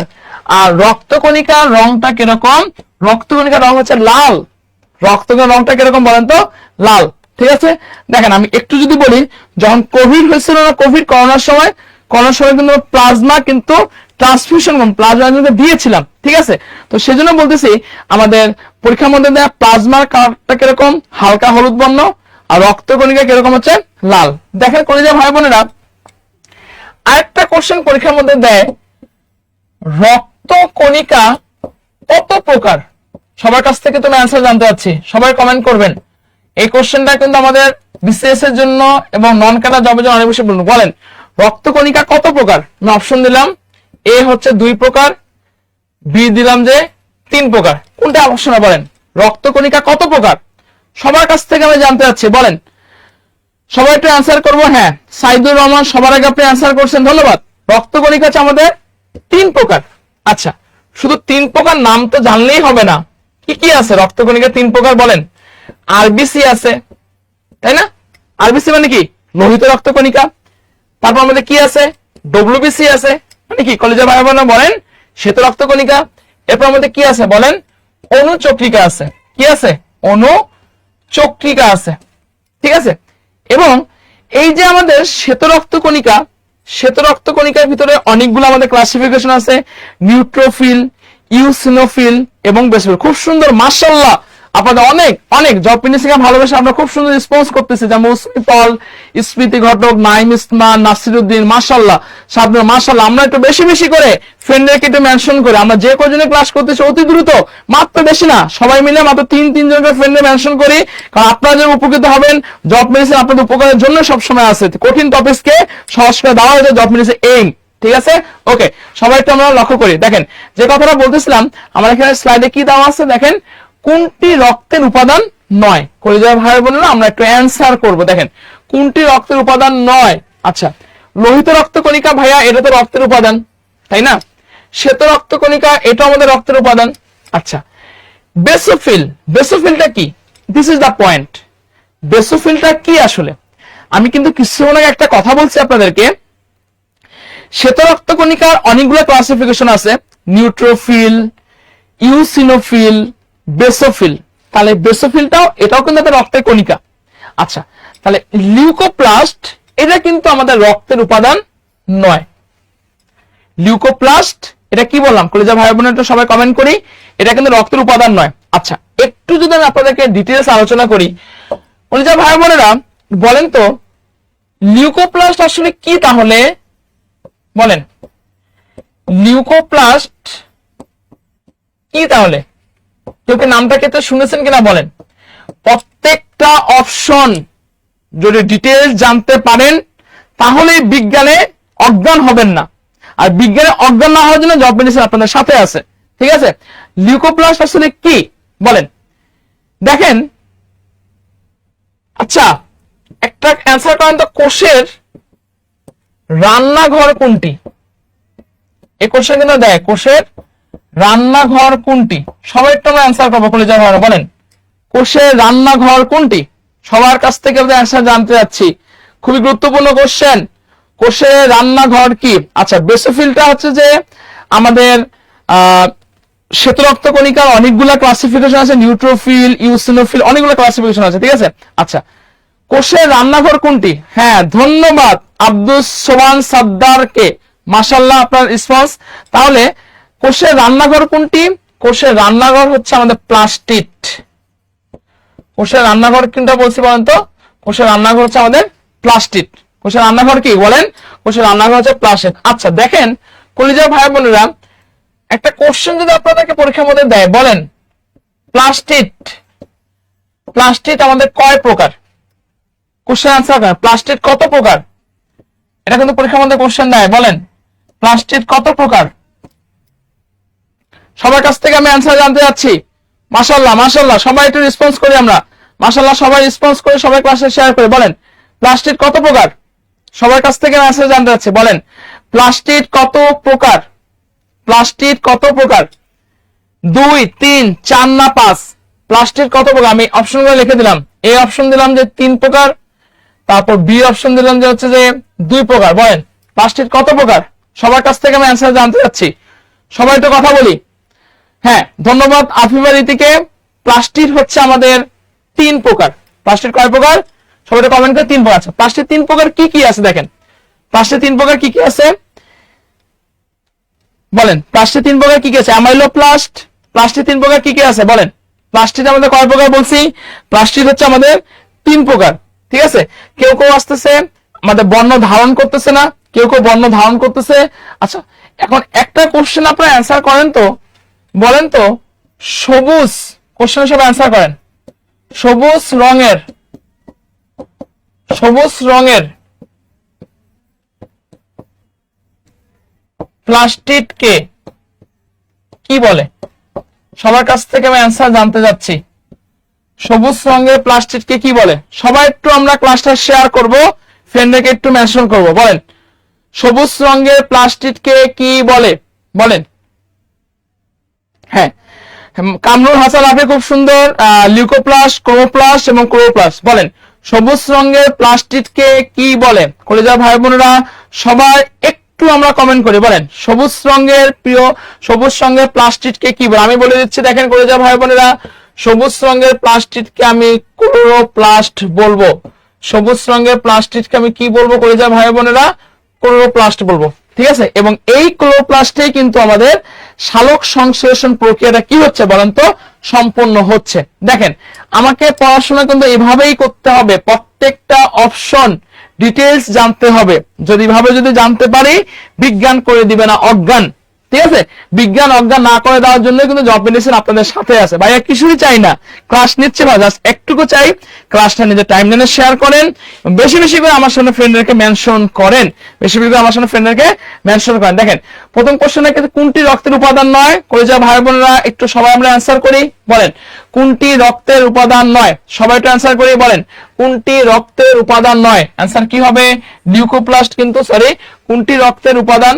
কোনটি রক্তের উপাদান নয়? সবাই একটু অ্যান্সার করি আমরা, কোনটি রক্তের উপাদান নয়? অ্যান্সার কি হবে? লিউকোপ্লাস্ট কিন্তু রক্তের উপাদান নয়। ওকে, পরের কোশ্চেনে আমি চলে আসবো। মানুষের রক্তের পিএইচ কত? দেখি কলিজার ভাই বোনেরা কে সবার আগে অ্যান্সার করতে পারেন। এটা কোথায় আসছিল? বহিরাগমন ও পাসপোর্ট অধিদপ্তর। খুবই একটা মানে একটা চুজি একটা আমাদের জবে এটা আসছিল, পাসপোর্ট অধিদপ্তরের পরিচয় 2022 সালে আসছিল। সবাই একটু আমরা কমেন্ট করব, আমার সামনে একটু ফ্রেন্ডদেরকে একটু বেশি বেশি করে আমরা মেনশন করবো, সবাই বেশি না, যারা ক্লাস করতেছে আমরা ফ্রেন্ডদের মেনশন করবো। রক্তের পিএইচ কত বলেন? রক্তের পিএইচ কত? খুবই একটা দামি কোশ্চেন। মানুষের রক্তের পিএইচ কত? রক্তের পিএইচ কত? সবাই কমেন্ট করেন, বলেন। অনেকে আপনারা কমেন্ট করতেছেন 6.50 থেকে 6.70, নাকি 7.35 থেকে 7.45, কোনটা হবে? সুমাইয়া আঞ্জুম তিথি, আচ্ছা ধন্যবাদ। আমি তো বলে দিচ্ছি, মানুষের রক্তের পিএইচ, হ্যাঁ অবশ্যই মনে রাখবেন, মানুষের রক্তের পিএইচ এর রেঞ্জ হচ্ছে 7.35 থেকে 7.45। এটা কি বলেন তো? মানুষের রক্তের পিএইচ খুবই একটা গুরুত্বপূর্ণ জিনিসটা ভাই। মানুষের রক্তের পিএইচ কত বলছে বলেন? 7.35 থেকে 7.45, ঠিক আছে? এটা হচ্ছে মানুষের রক্তের পিএইচ। আচ্ছা, আমাদের কি এই কয়টা পিএইচ কি আমাদের জানতে হবে না? আমাদের চাকরি পরীক্ষা থেকে পিএইচ থেকে কিন্তু কোশ্চেন আসে। তো নরমালি যে কোশ্চেনটা পরীক্ষার মধ্যে দেয়, রক্তের পিএইচ কত, খুবই একটা কমন একটা কোশ্চেন। রক্তের পিএইচ কত বলছি বলেন তো? রক্তের পিএইচ হচ্ছে যে আমাদের রক্তের পিএইচ হচ্ছে 7.35 থেকে 7.45। ওকে, ধন্যবাদ। ধন্যবাদ মিষ্টি চায়না, আসাদুজ্জামান আসাদ, হামিদুর রহমান, মাশাআল্লাহ মাশাআল্লাহ মাশাআল্লাহ, আল্লাহ পাকের কাছে অশেষ রহমত, অশেষ মেহেরবানি। ওকে, সবাই একটু আমরা কমেন্ট করব, এবং যারা এখন পর্যন্ত ক্লাসে জয়েন করে অতি দ্রুত আমরা ক্লাসটা করার চেষ্টা করি। ওকে, ঠিক আছে। পরের ক্লাসে আমি চলে আসি। দেখেন, রক্তের লোহিত কণিকার কাজ কি? খুবই একটা দামি কোশ্চেন। আচ্ছা, আমি আপনাদেরকে অ্যান্সার করাতে চাই। দেখেন, দেখেন কোশ্চেনটা কি দিছে, রক্তের লোহিত কণিকার কাজ। আমি কিন্তু আপনাদের কোশ্চেন করি, ভাই বলেন তো রক্ত কণিকা জানি কয় প্রকার? বলেন, রক্ত কণিকা কয় প্রকার? 3 প্রকার। লোহিত রক্ত কণিকা, শ্বেত রক্ত কণিকা এবং অনুচক্রিকা। দেখেন, শুধুমাত্র লোহিত রক্ত কণিকা জানলেই কিন্তু হবে না, ইংলিশ টার্মটা আমাকে জানতে হবে। তার মানে রক্ত কণিকা কয় প্রকার কলিজা ভাই বোনেরা? 3 প্রকার। আরবিসি মানে কি? লোহিত রক্ত কণিকা। ডব্লিউবিসি মানে কি? শ্বেত রক্ত কণিকা। অনুচক্রিকার ইংলিশ কি বলেন তো? প্লাটিলেটস।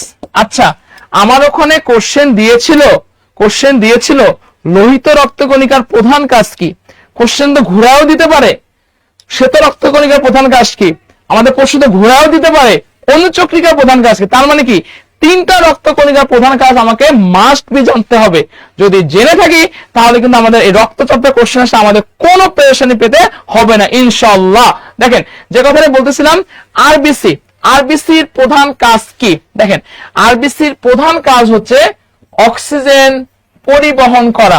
কলিজা ভাই বোনেরা, আরবিসির প্রধান কাজ কি? Oxygen, not nitrogen, not carbon dioxide, অন্য কিছু না। আরবিসির প্রধান কাজ কি বলেন কলিজা ভাই বোনেরা? অক্সিজেন পরিবহন করা। সবাই একটু আমরা বেশি বেশি করে আমরা ফ্রেন্ডে মেনশন করি। ক্লাসটা যদি আপনি উপকৃত হয়ে থাকেন, অবশ্যই ক্লাসটা ফ্রেন্ডে মেনশন, অতি দ্রুত আমার সামনে ফ্রেন্ডে মেনশন। দেখেন, তাহলে আরবিসির প্রধান কাজটা কি বলেন তো? অক্সিজেন পরিবহন করা। আচ্ছা বলেন তো, ডব্লিউবিসি এর প্রধান কাজ কি? এবং প্লাটিলেটস মানে কি? আমি বাংলাটাও লিখে দিচ্ছি আপনাদের সুবিধার জন্য। প্লাটিলেটস মানেও হচ্ছে আমাদের অনুচক্রিকা। আর ডব্লিউবিসি বুঝতে পারতেছি আমাদের শ্বেত রক্ত কণিকা। কলিজা ভাই বোনেরা একটু কমেন্ট করি আমরা, বলেন শ্বেত রক্ত কণিকার প্রধান কাজ কি? আমি সবার কাছ থেকে কিন্তু কমেন্টে জানতে চাচ্ছি, শ্বেত রক্ত কণিকার প্রধান কাজ কি এবং অনুচক্রিকার প্রধান কাজ কি? আচ্ছা, কোনো ঘাবড়ানোর কিছু দরকার নাই, জব মেডিসিন আপনার সাথেই আছে। দেখেন, ডব্লিউবিসির প্রধান কাজ কি? ডব্লিউবিসির প্রধান কাজ হচ্ছে রোগ জীবাণু ধ্বংস করা। ডব্লিউবিসির প্রধান কাজ কি বলেন কলিজা ভাই বোনেরা? রোগ জীবাণু ধ্বংস করা। ডব্লিউবিসির প্রধান কাজ কি? রোগ জীবাণু ধ্বংস করা। এজন্যই আমরা কিন্তু কাকে আণুবীক্ষণিক সৈনিক বলি। এই কোশ্চেনটা সবাই তো আমার অ্যান্সার কমেন্ট করে যায় ভাই বোনেরা। আণুবীক্ষণিক সৈনিক কে বলেন করে যায় ভাই বোনেরা? আণুবীক্ষণিক সৈনিক কে? সবাই একটু আমরা কমেন্ট করবো, বলেন আণুবীক্ষণিক সৈনিক কে? সবাই একটু কমেন্ট করেন, বলেন আণুবীক্ষণিক কলিজা ভাই বোনেরা। সবাই একটু ফ্রেন্ডের মেনশন করি প্লিজ। আমার ক্লাসটা কিন্তু অনেক তথ্যবহুল একটা ক্লাস, একেবারে ফুল প্যাকেট করে দিচ্ছি। তো আপনাদের কাছে কিছু যা সবাই মিলে ক্লাসটা আমরা করবো। দেখেন, প্রশ্নের অ্যান্সার করেন, বলেন আণুবীক্ষণিক সৈনিক কে? সবার কাছ থেকে আমার কোশ্চেন অ্যান্সারও জানতে আছে, বলেন আণুবীক্ষণিক সৈনিক কে? আমি কিন্তু এখানে একটা কথা বলছি, কি কথা বলছি? রোগ জীবাণু ধ্বংস করা। রোগ জীবাণু ধ্বংস করা মানেই হচ্ছে কি বলেন তো আমাদের আণুবীক্ষণিক সৈনিক। তাহলে আণুবীক্ষণিক সৈনিক হচ্ছে ডব্লিউবিসি বা শ্বেত রক্তকণিকা হচ্ছে আমাদের আণুবীক্ষণিক সৈনিক। এই কোশ্চেনটা কিন্তু ভাই পরীক্ষার জন্য অনেক অনেক বেশি গুরুত্বপূর্ণ। অনেকে আপনারা অ্যান্সার করতেছেন, স্বপ্নীল, সমীর, মাশাআল্লাহ সবাই তো আমরা অ্যান্সার করবো, কমেন্ট করবো। আচ্ছা আচ্ছা দেখেন, যদি বলা হয় প্লাটিলেটস বা অনুচক্রিকার প্রধান ফাংশনটা কি, what is the main function of platelets? Platelets এর প্রধান কাজটা কি? দেখেন, প্লাটিলেটস এর প্রধান কাজ হচ্ছে রক্ত জমাট বাঁধা। প্লাটিলেটস এর প্রধান কাজটা কি বলেন তো? রক্তটা জমাট বাঁধা। কলিজার ভাই বোনেরা, এই কাজগুলো থেকে কিন্তু পরীক্ষার মধ্যে আমাদের কোশ্চেন আসে, বাট আমাদের গুছায় না পড়ার জন্য কিন্তু আমরা বারবার মুখস্থ করি, আমরা ভুল করি। ভুল করা যাবে না, বিজ্ঞান দেখে অজ্ঞান হওয়া যাবে না। বিজ্ঞানকে সোজাভাবে আত্মস্থ করার জন্য আপনাদের সামনে কে আছে? জব মেডিসিন আছে। ঠিক আছে, এখন দেখেন যে কথাটা বলতেছিলাম, আরবিসির প্রধান কাজটাকে অক্সিজেন পরিবহন করা, ডব্লিউবিসির প্রধান কাজটাকে রোগ জীবাণু ধ্বংস করা, এবং প্লাটিলেটসের প্রধান কাজটাকে রক্ত জমাট বাঁধানো। ওকে, তাহলে আমার কোশ্চেন কোনটি রক্তের লোহিত কণিকার কাজ? অবশ্যই অ্যান্সার কি হবে? অক্সিজেন পরিবহন করা। এটা কিন্তু অ্যান্সার হচ্ছে না। দেখেন, আমাদের বিজ্ঞান পাঠটা এভাবেই পড়তে হবে, যাতে প্রত্যেকটা অপশন থেকে আমরা ডিটেলসে জানতে পারি। ওকে, পরের কোশ্চেন আমরা চলে আসবো। 13 নম্বর কোশ্চেন, ক্লোরোফিল ছাড়া সম্পূর্ণ হয় না। সবার কাছ থেকে আমি কোশ্চেন আনসারটা জানতে যাচ্ছি। বলেন কলিজা ভাই বোনেরা, আপনাকে একটু ফ্রেন্ডকে মেনশন করতে পারেন না আমার জন্য? আপনাকে একটু ফ্রেন্ডকে মেনশন করতে পারেন না জব মেডিসিনের জন্য? একটু ফ্রেন্ডকে মেনশন করেন, ক্লাসটা অনেক হেল্পফুল একটা ক্লাস, তাই না? দেখেন, ক্লোরোফিল ছাড়া সম্পূর্ণ হয় না কোনটা? সবার কাছ থেকে আমি একটু কোশ্চেন আনসারটা জানতে চাচ্ছি। সবাই একটু আমরা কমেন্ট করবো। বলেন ক্লোরোফিল ছাড়া সম্পূর্ণ হয় না কোনটা? বলেন ক্লোরোফিল ছাড়া সম্পূর্ণ হয় না। দেখেন, মানে কোশ্চেনটাকে বুঝতে হবে তো আপনাকে, তাই না? কোশ্চেনটা কি দিছে? ক্লোরোফিলের জন্য, মানে যেটা মানে ক্লোরোফিল ছাড়া হবেই না। আচ্ছা, আমি কিন্তু প্রথমে কিন্তু একটা কথা আমি আপনাদের বলছিলাম, কোষের রান্নাঘর কিন্তু প্লাস্টিক। হ্যাঁ, তো যে প্লাস্টিকটা সবুজ রঙের প্লাস্টিককে আমি ক্লোরোফিল বলছি, এবং ক্লোরোফিল থাকলেই কিন্তু আমাদের মাস্ট বি সালোক সংশ্লেষণ সম্পন্ন হবে। আচ্ছা দেখেন, আমার এখানে শ্বসন আছে, সালোক সংশ্লেষণ আছে, রেচন আছে, অবিশ্রবণ আছে। আচ্ছা, শ্বসন মানে কি? শ্বসন কত প্রকার? শ্বসন 2 প্রকার, সবাত শ্বসন এবং অবাত শ্বসন। সালোক সংশ্লেষণ মানে কি? ক্লোরোপ্লাস্টের সহযোগিতায় কার্বন ডাই অক্সাইড আর পানি বিক্রিয়া করে যদি গ্লুকোজ জাতীয় পদার্থ উৎপন্ন করে, সেটাকে আমরা কি বলবো? সালোক সংশ্লেষণ বলবো। ভাই রেচন কি? তোকে বলতে পারবেন রেচনটা কি? আমি কিন্তু আপনাদেরকে কিছু আগে পড়াইছিলাম, মানুষের রেচন তন্ত্রের একক হচ্ছে আমাদের নেফ্রন। রেচনটা হচ্ছে আমাদের মানুষের দেহে যে বর্জ্য পদার্থগুলো জমে, আমাদের মানুষের দেহে হিউজ বর্জ্য পদার্থ জমে, সে বর্জ্য পদার্থগুলো যার মাধ্যমে বের হয়ে যায় তাকে আমি রেচন বলে। দেখেন কইজা ভাই বোনেরা, আমি কিন্তু প্রত্যেকটা পয়েন্ট আপনাদের সাথে আলোচনা করতেছি। কারণ কি জানেন, আপনাদের বিজ্ঞানে প্রত্যেকটা পয়েন্ট ধরে ধরে পড়তে হবে, যদি পড়েন কখনো আপনারা আটকাবেন না। ঠিক আছে, আমি যে কথাটা বলতেছিলাম, রেচনটা কি? যে পদ্ধতিতে আমাদের কি হচ্ছে, বর্জ্য পদার্থগুলো বের হয়ে যাচ্ছে। ঠিক আছে, মানুষের প্রধান রেচন অঙ্গ কোনটা? আমি সবার কাছে কমেন্ট জানতে চাচ্ছি। মানুষদের প্রধান রেচন অঙ্গ হচ্ছে আমাদের বৃক্ক। আচ্ছা, অবিশ্রবণ মানে কি? কলিজা ভাই বোনেরা বলেন অবিশ্রবণ মানে কি? এই জিনিসটা আপনারা প্রায় সময় একটু ভুল করেন, আপনাদের খুব সমস্যা হয়ে যায়। আমি একটু দেখে দিচ্ছি, দুটো জিনিস আপনাদের ভুল হয়। একটা হচ্ছে ব্যাপন নিয়ে ভুল হয়, আর একটা কি নিয়ে ভুল হয় বলেন তো? অবিশ্রবণ নিয়ে আমাদের ভুল হয়। ব্যাপন নিয়ে ভুল হয় এবং কি নিয়ে ভুল হয় বলেন তো? অবিশ্রবণ নিয়ে ভুল। আচ্ছা, ব্যাপন মানে কি? ব আছে না, শুধু মুখস্থ করলে তো হবে না, টেকনিকও জানতে হবে, তাই না? ব্যাপন মানে কি বলেন? ব্যাপন মানে কি? ব, আর এখানে প্রথম অক্ষর কি? ব, প্রথম অক্ষর কি? অ। ব্যাপন মানে কি? যদি কি হচ্ছে, বেশি থেকে কমের দিকে যায়। কি বললাম বলেন?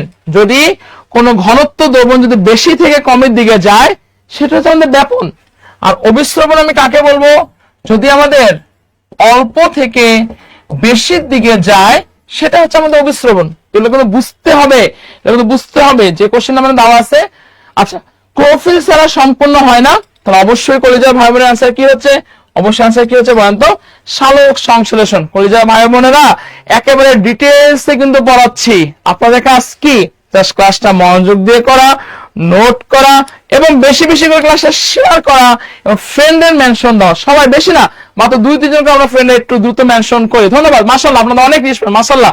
আমি আপনাদের মতো রেসপন্স আমি আমার কোনো ক্লাসে দেখি নাই, মাশাআল্লাহ।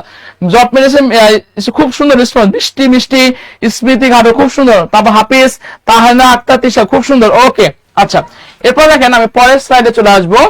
সালোক সংশ্লেষণের মাধ্যমে খাদ্য প্রস্তুত করে কোষের কোন অঙ্গ?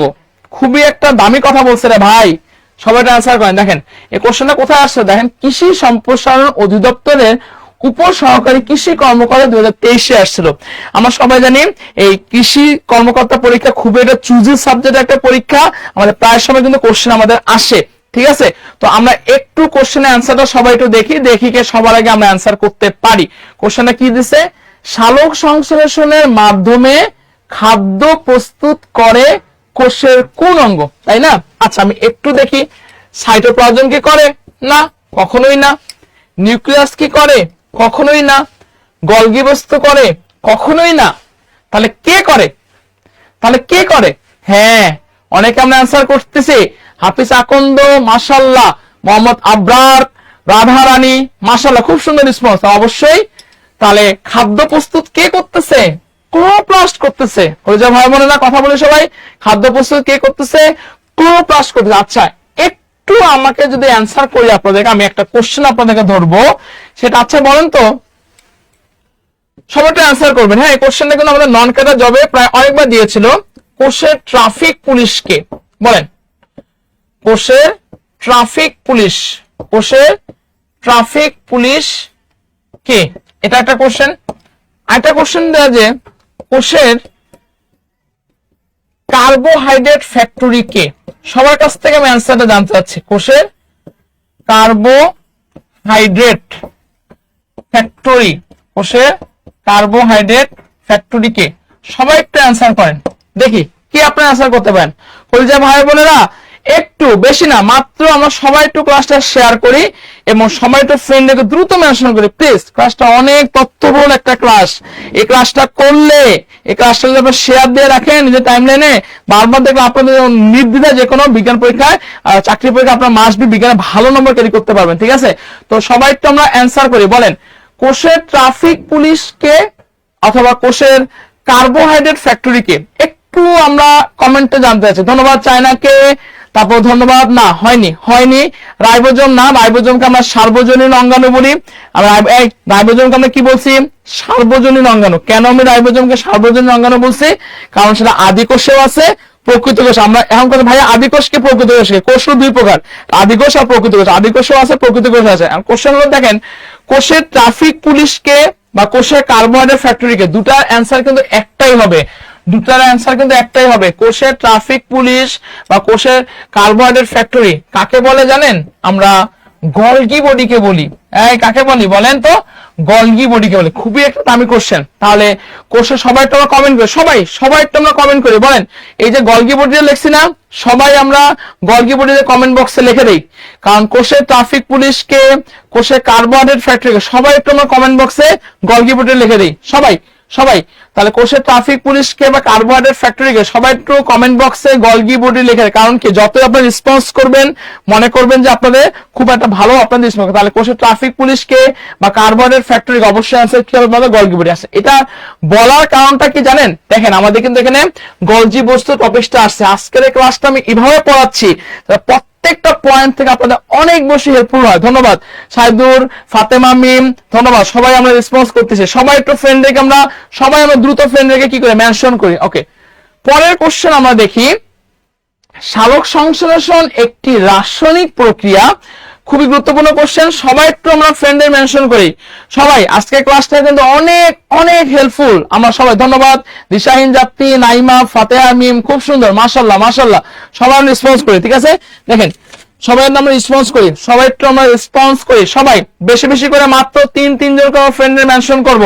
আফরামনি, লিথুন আক্তার, মাহমুদুল হাসান, খুব সুন্দর মাশাআল্লাহ। আপনাদের মধ্যে রেসপন্স আমি কোথাও দেখি নাই, কোনো কোচিং সেন্টারে দেখেন, আপনারা অনেক সুন্দর গুছানো সবাই রেসপন্স করতেছেন। ঠিক আছে, সবাই আমরা রেসপন্স করি, সবাই রেসপন্স করি। ঠিক আছে, ওকে। এখন দেখেন 15 নম্বর কোশ্চেনটা আমাদের এখানে কি দেওয়া আছে, 15 নম্বর কোশ্চেন আমাদের কি দেওয়া আছে দেখেন, সবাই একটু আমরা যদি অ্যান্সার করার চেষ্টা করি। 15 নম্বর কোশ্চেন সালোক সংশ্লেষণ, তাই না? দেখেন আমি যদি বলি সালোক সংশ্লেষণ, সালোক সংশ্লেষণ, তাই না ভাইয়া? সালোক সংশ্লেষণ। আচ্ছা দেখেন, এই যে সালোক সংশ্লেষণের রাসায়নিক বিক্রিয়া, এটা কিন্তু পরীক্ষার জন্য অনেক বেশি গুরুত্বপূর্ণ, তাই না? আচ্ছা, সালোক সংশ্লেষণের রাসায়নিক বিক্রিয়াটা কি হচ্ছে দেখেন সবাই, কার্বন ডাই অক্সাইডের সাথে কে বিক্রিয়া করবে? পানি বিক্রিয়া করবে, তাই না? কথা বলি সবাই, সালোক সংশ্লেষণে কি বিক্রিয়া করতেছে বলেন? পানি বিক্রিয়া করে। এই সালোক সংশ্লেষণের সাথে পানি বিক্রিয়া করে কার কার উপস্থিতিতে কলিজা ভাই বোনেরা?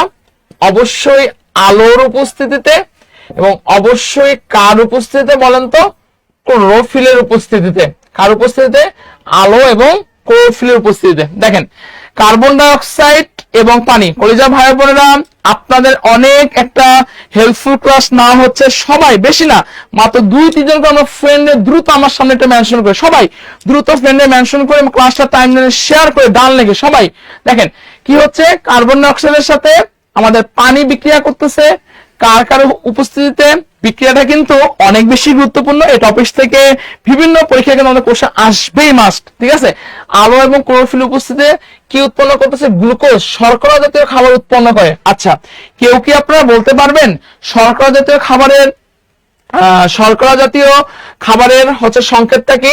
C6H12O6, মানে সে গ্লুকোজ উৎপন্ন করতেছে, হ্যাঁ, এবং কি উৎপন্ন করতেছে? অক্সিজেন উৎপন্ন করতেছে, এবং কি উৎপন্ন করতেছে? পানি উৎপন্ন করতেছে। খুবই গুরুত্বপূর্ণ জিনিস, সবাই একটু বোঝার চেষ্টা করেন। এই বিক্রিয়াটা কিন্তু আপনাদের খুব ভালো করে বিজ্ঞানে ভালো রাখার জন্য মনে রাখতে হবে। সালোক সংশ্লেষণ প্রক্রিয়া কি বলছি? আমাদের এখানে কার্বন ডাই অক্সাইড আর পানি কার কার উপস্থিতিতে?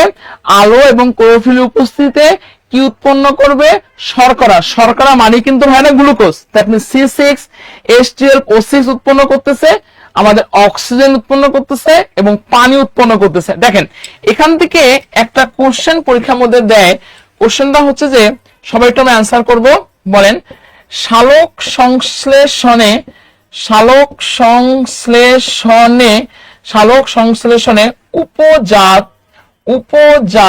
উপজাত হিসাবে সালোক সংশ্লেষণে উপজাত হিসাবে কি তৈরি হয়? সবাই একটু অ্যান্সার করেন। সালোক সংশ্লেষণে উপজাত হিসাবে কি তৈরি হয়? আমি 3টা অপশন লিখে দিচ্ছি। এ নম্বর দিলাম যে C6H12O6, বি নম্বর দিলাম যে অক্সিজেন, এবং সি নম্বর দিলাম যে কার্বন ডাই অক্সাইড। সবাই একটু আমরা কোশ্চেনে অ্যান্সার করবো, কলিজা ভাই বোনেরা সবাই অ্যান্সার করবো, খুবই গুরুত্বপূর্ণ জিনিস। বলেন সালোক সংশ্লেষণে উপজাত, আমরা সবাই দেখেন রাধা রানী বলছে আমি মানবিক স্টুডেন্ট, বিজ্ঞান আমার উপর দিয়ে যায়, বিজ্ঞান করে দিল অজ্ঞান। সজ্ঞান করার জন্য জব মেডিসিন আপনাদের সাথে আছে। ঠিক আছে, আমি কিন্তু এর জন্য কিন্তু ডিটেলসটা পড়াচ্ছি, বুঝতে হবে আপনাদের। ঠিক আছে, কারণ বিজ্ঞান থেকে কোশ্চেন আমাদের আসেই। আমার এখানে কোশ্চেন কি দিছে দেখেন, সালোক সংশ্লেষণে উপজাত হিসাবে কি তৈরি? হ্যাঁ, খুব সুন্দর কামরুল হাসান রাফি, আপনি খুব সুন্দর অ্যানসার করছেন। তারপর হাফিজা আকন্দ অ্যানসার করছেন উপজাত। আচ্ছা, আমার কোশ্চেন হচ্ছে ভাই উপজাত মানে কি বলেন? উপজাত মানে হচ্ছে যে বাই প্রোডাক্ট। উপজাত মানে কি? উপজাত মানে বাই প্রোডাক্ট, মানে এক্সট্রা হিসাবে যেটা উৎপন্ন হয়। কি বললাম বলেন তো? এক্সট্রা হিসাবে যেটা উৎপন্ন হয় সেটা হচ্ছে আমাদের বাই প্রোডাক্ট। ঠিক আছে, তো দেখেন আমি কিন্তু আপনাদের বিক্রিয়াটা কিন্তু এখানে খুব সুন্দর করে লিখে দিয়েছি। কার্বন ডাই অক্সাইড পানির সাথে বিক্রিয়া করে আমাদের শর্করা জাতীয় খাবার উৎপন্ন করতেছে, পানি উৎপন্ন করতেছে এবং অক্সিজেন উৎপন্ন করতেছে। সবাই একটু আমরা ফ্রেন্ডে মেনশন করে দেখেন, এই যে অক্সিজেনটা আমাদের আছে না, বেসিক্যালি এই অক্সিজেনটাই আমাদের কি হিসাবে পাবো? সবাই একটু কমেন্ট করে, যারা ক্লাস করবেন তারা কিন্তু বিজ্ঞানে অনেক নম্বর পেয়ে যাবেন। ঠিক আছে, তাহলে এই যে অক্সিজেনটাতে হচ্ছে সেটাই কিন্তু আমাদের উপজাত হিসাবে তৈরি হচ্ছে। ঠিক আছে, তাহলে উপজাত হিসাবে কে তৈরি হচ্ছে? সবাই একটু কমেন্ট করে দেখেন, অবশ্যই আমাদের অ্যান্সার কি হবে? উপজাত হিসেবে তৈরি হচ্ছে কে বলেন তো? অক্সিজেন। দেখেন সালোক সংশ্লেষণ একটি রাসায়নিক বিক্রিয়া যেখানে তৈরি হচ্ছে কি? কার্বন ডাই অক্সাইড তো কখনোই তৈরি হবে না, তাই না? সবাই একটু কথা বলে, কার্বন ডাই অক্সাইড তৈরি হবে না, সালফার ডাই অক্সাইড তৈরি হবে না, ডিএনএ তৈরি হবে না। তাহলে অবশ্যই তাহলে কি তৈরি হচ্ছে? কলিজার ভাই বোনেরা বলি সবাই, অক্সিজেন তৈরি হচ্ছে।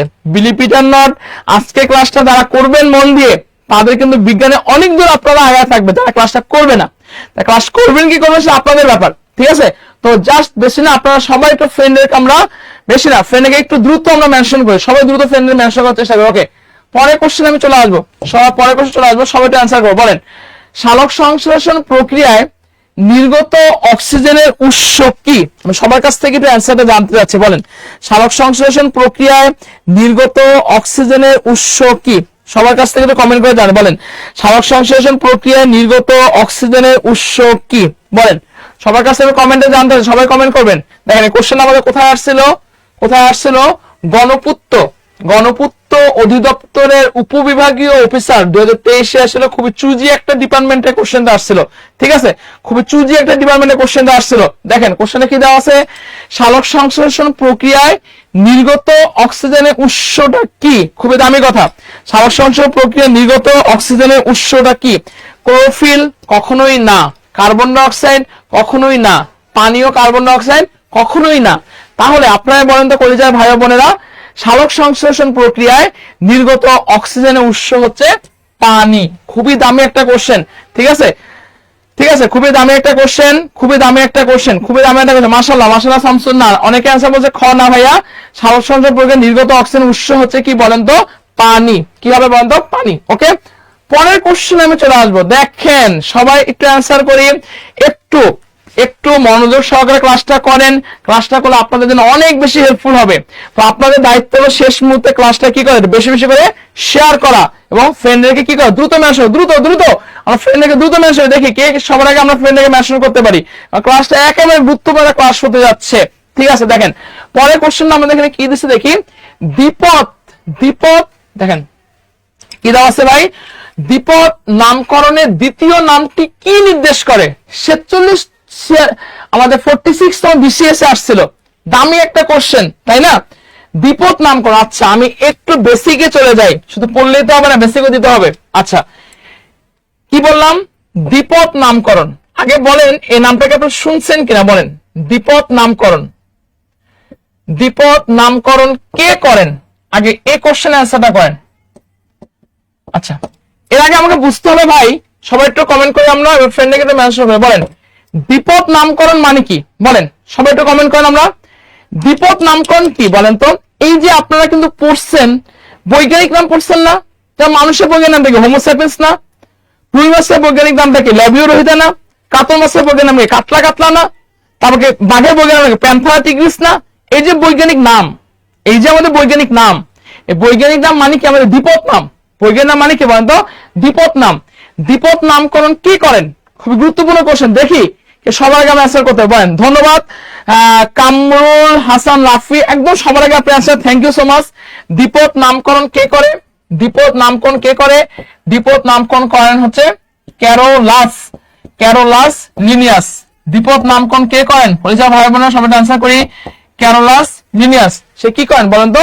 দ্বিপদ নামকরণ করেন। খুবই একটা দামি কথা। আচ্ছা দ্বিপদ নামকরণ আমি একটু যদি আপনাদেরকে বলি, দেখেন আচ্ছা মানুষের বৈজ্ঞানিক নাম কি?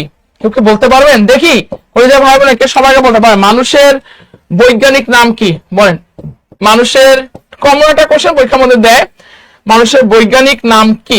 সবাই একটু আমরা কোশ্চেন অ্যান্সার করবো। বলেন মানুষের বৈজ্ঞানিক নামটা কি? দেখি কে সবাই অ্যান্সার করতে পারে। বলেন মানুষের বৈজ্ঞানিক নামটা কি? ধন্যবাদ, ধন্যবাদ। হ্যাঁ বৈজ্ঞানিক নামকে, হ্যাঁ খুব সুন্দর একটা আপনার রেসপন্স, ধন্যবাদ ভাইয়া। মানুষের বৈজ্ঞানিক নামকে, বৈজ্ঞানিক নামকে আমি দ্বিপদ নাম। বলেন মানুষের বৈজ্ঞানিক নামকে, হ্যাঁ ধন্যবাদ। ফাহিমা আফরিন মধ্যে হোমোস্যাপিয়েন্স, তাই না? বাংলায় ইংরেজি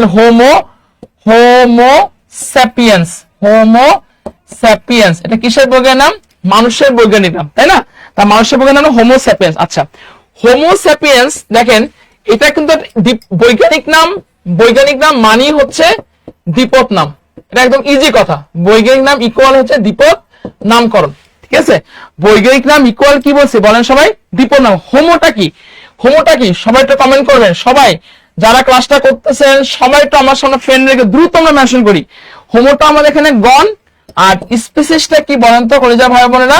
প্রজাতি। তার মানে কি গণ প্লাস প্রজাতি হচ্ছে যে দ্বিপদ নাম, তাই না? গণ প্লাস প্রজাতি কি বলছি বলেন তো? দ্বিপদ নাম। আমার কোশ্চেন এখানে কি দেওয়া আছে? দ্বিপদ নামকরণের দ্বিতীয় নামটি কি নির্দেশ করে? খুবই দামি কথা না?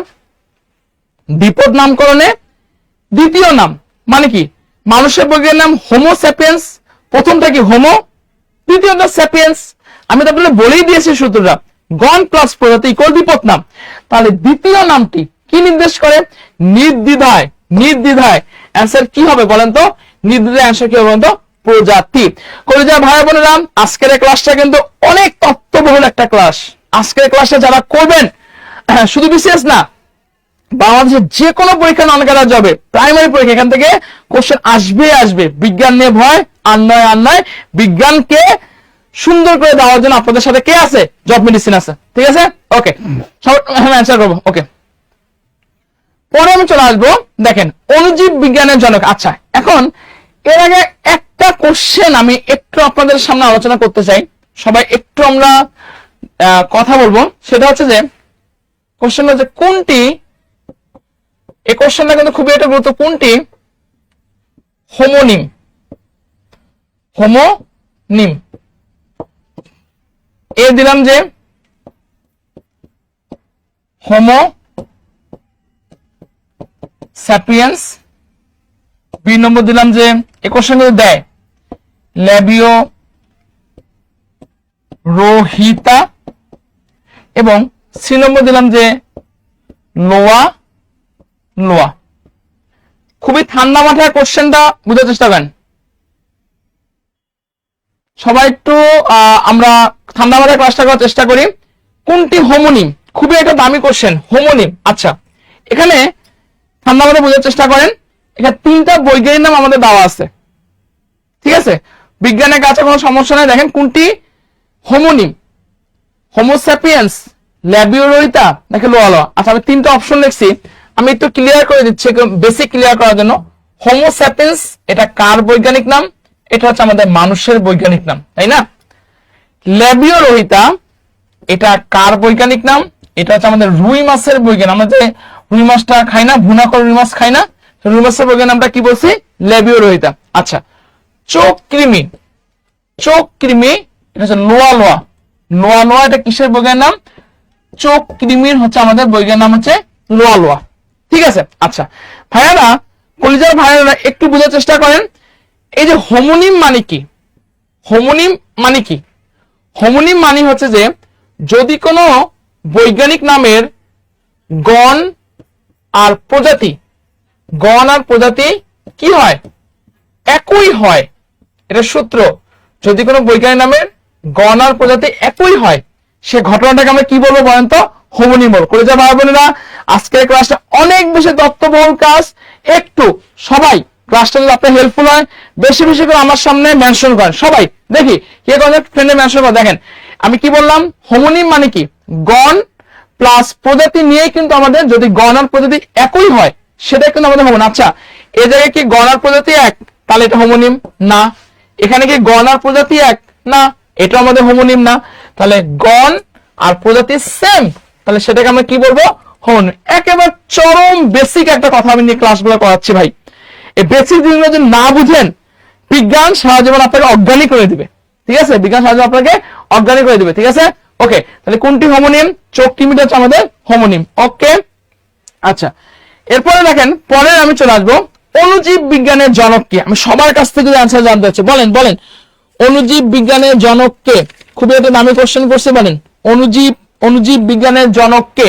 সবাই একটু অ্যান্সার করবেন। এবং ধন্যবাদ ধন্যবাদ ধন্যবাদ বাইরা আমাকে সবাইকে অ্যান্সার করার জন্য। সবাই একটু অ্যান্সার করবো এবং একটু ক্লাসটা আমরা শেয়ার করব, একটু ক্লাসটা শেয়ার করবো এবং বেশি বেশি করে ফ্রেন্ড নেবেন। দেখি আপনারা যদি, আমি লং টার্ম কিন্তু আপনাদের ক্লাস নিচ্ছি, আপনাদের দায়িত্ব হলো আপনাদের জব মেডিসিনকে ভালোবেসে থাকেন, ক্লাসটা ফ্রেন্ডের দ্রুত মেনশন করবেন, দ্রুত ফ্রেন্ডের মেনশন। দেখেন কোশ্চেনটা কি দেওয়া আছে? অণুজীব বিজ্ঞানের জনক কে? খুবই এটা দামি কোশ্চেন। বলেন অণুজীব বিজ্ঞানের জনক কে? রবার্ট হুক না, লুইস পাস্তুর না, এডওয়ার্ড না, অবশ্যই কি হবে বলেন তো? Antony van Leeuwenhoek. আচ্ছা, আমি কিন্তু বেসিক ধরে ধরে পড়াচ্ছি, কথাটা শুনেন। আচ্ছা, রবার্ট হুক সে কোষ বিদ্যার জনক। তো আমাকে যদি অণুজীব বিজ্ঞান না দিয়ে কোশ্চেন তো দিতে পারে, কোষ বিদ্যার জনককে সবাই একটু কমেন্ট করি আমরা। কোষ বিদ্যার জনককে বলেন, কোষ বিদ্যার জনককে, কোষ বিদ্যার জনককে সবাই একটু কমেন্ট করে বলেন কোষ বিদ্যার জনককে। কোষ বিদ্যার জনক হচ্ছে রবার্ট কক, হচ্ছে কোষ বিদ্যার জনক। ঠিক আছে, ওকে। পরের কোশ্চেনে চলে আসবো। দেখেন সবাই একটু আমরা অ্যান্সার করবো কুইক করে। প্রাণী জগতের উৎপত্তি ও বংশ সম্বন্ধীয় বিদ্যাকে কি বলে? যেটা কোথায় আসছিল ভাই? 36তম আর 34তম বিসিএস আসছিল। চিন্তা করছেন কোথায় আসছিল বলেন? প্রাণী জগতের উৎপত্তি ও বংশবিদ্যা। দেখি কে সবার আগে অ্যান্সার করতে পারেন, কোশ্চেনটা দেখি কে সবার আগে অ্যান্সার করতে পারেন বলেন। খুব সবাই একটু ফ্রেন্ডে মেনশন করি, সবাই দেখি ক্লাসটা অনেক বেশি হেল্পফুল। সবাই আমরা দ্রুত ফ্রেন্ডে, অতি দ্রুত ফ্রেন্ডে মেনশন করি, কুইক করে ফ্রেন্ডে মেনশন করে বলেন। সবাই ফ্রেন্ডে মেনশন করে দেখেন কোশ্চেন কি দেওয়া আছে। প্রাণী জগতের উৎপত্তি ও বংশ সম্বন্ধীয় বিদ্যাকে কি বলে? বায়োলজি? কখনোই না। জুওলজি তো প্রাণীবিদ্যা বিষয়ক জ্ঞানকে জুওলজি বলে। ইভলিউশন তো আমাদের প্রাণীতত্ত্ব বলে। তাহলে বংশ সম্বন্ধীয় বিদ্যাকে কি বলে বলেন তো? জেনেটিক্স বলে। কি বলতেছে আমরা? জেনেটিক্স বলবো। ঠিক আছে, তাহলে আচ্ছা বলেন তো জেনেটিক্সের জনককে? খুবই একটা বেসিক কথা, বা এই কোশ্চেনের পরীক্ষা বলেন who is the father of genetics? বংশগতি বিদ্যার জনক কে? সবাই কমেন্ট করেন বলেন বংশগতি বিদ্যার জনক কে? সবাই একটু আমরা কমেন্ট করি বলেন বংশগতি বিদ্যার জনক কে? কলিজার ভাই বোনেরা আপনারা বেশি বেশি করে ফ্রেন্ডে মেনশন করেন অতি দ্রুত। ক্লাসটা কিন্তু অনেক হেল্পফুল, অনেক হেল্পফুল। একটু দেখি ফ্রেন্ডে সবাই মেনশন করি আমরা। বলেন আমার কোশ্চেনটা হলো যে জেনেটিক্স এর জনক কে? সবাই একটু আমরা কোশ্চেন অ্যান্সার করবো, কোশ্চেনটা বুঝবেন অ্যান্সার। জেনেটিক্স এর জনক কে বলেন? কোশ্চেনে কি দিছি? জেনেটিক্স এর জনক কে? দেখি কে সবার আগে আপনি অ্যান্সার করতে পারেন। না, রবার্ট হুক না। জেনেটিক্স এর জনক রবার্ট হুক না। বলেন জেনেটিক্স এর, হ্যাঁ খুব সুন্দর পলাশ কে, ধন্যবাদ। জেনেটিক্স এর জনক হচ্ছে গ্রেগর জোহান মেন্ডেল। এই কোশ্চেনটা এবার আমাদের জন্য অনেক বেশি গুরুত্বপূর্ণ। হু is the father of genetics? Genetics এর জনক হচ্ছে গ্রেগর জোহান মেন্ডেল। ধন্যবাদ সাজু চক্র, সবাই একটু অ্যান্সার করেন। গ্রেগর জোহান মেন্ডেল, সবাই একটু লিখে অ্যান্সার করেন। জেনেটিক্স এর জনক কে বলেন?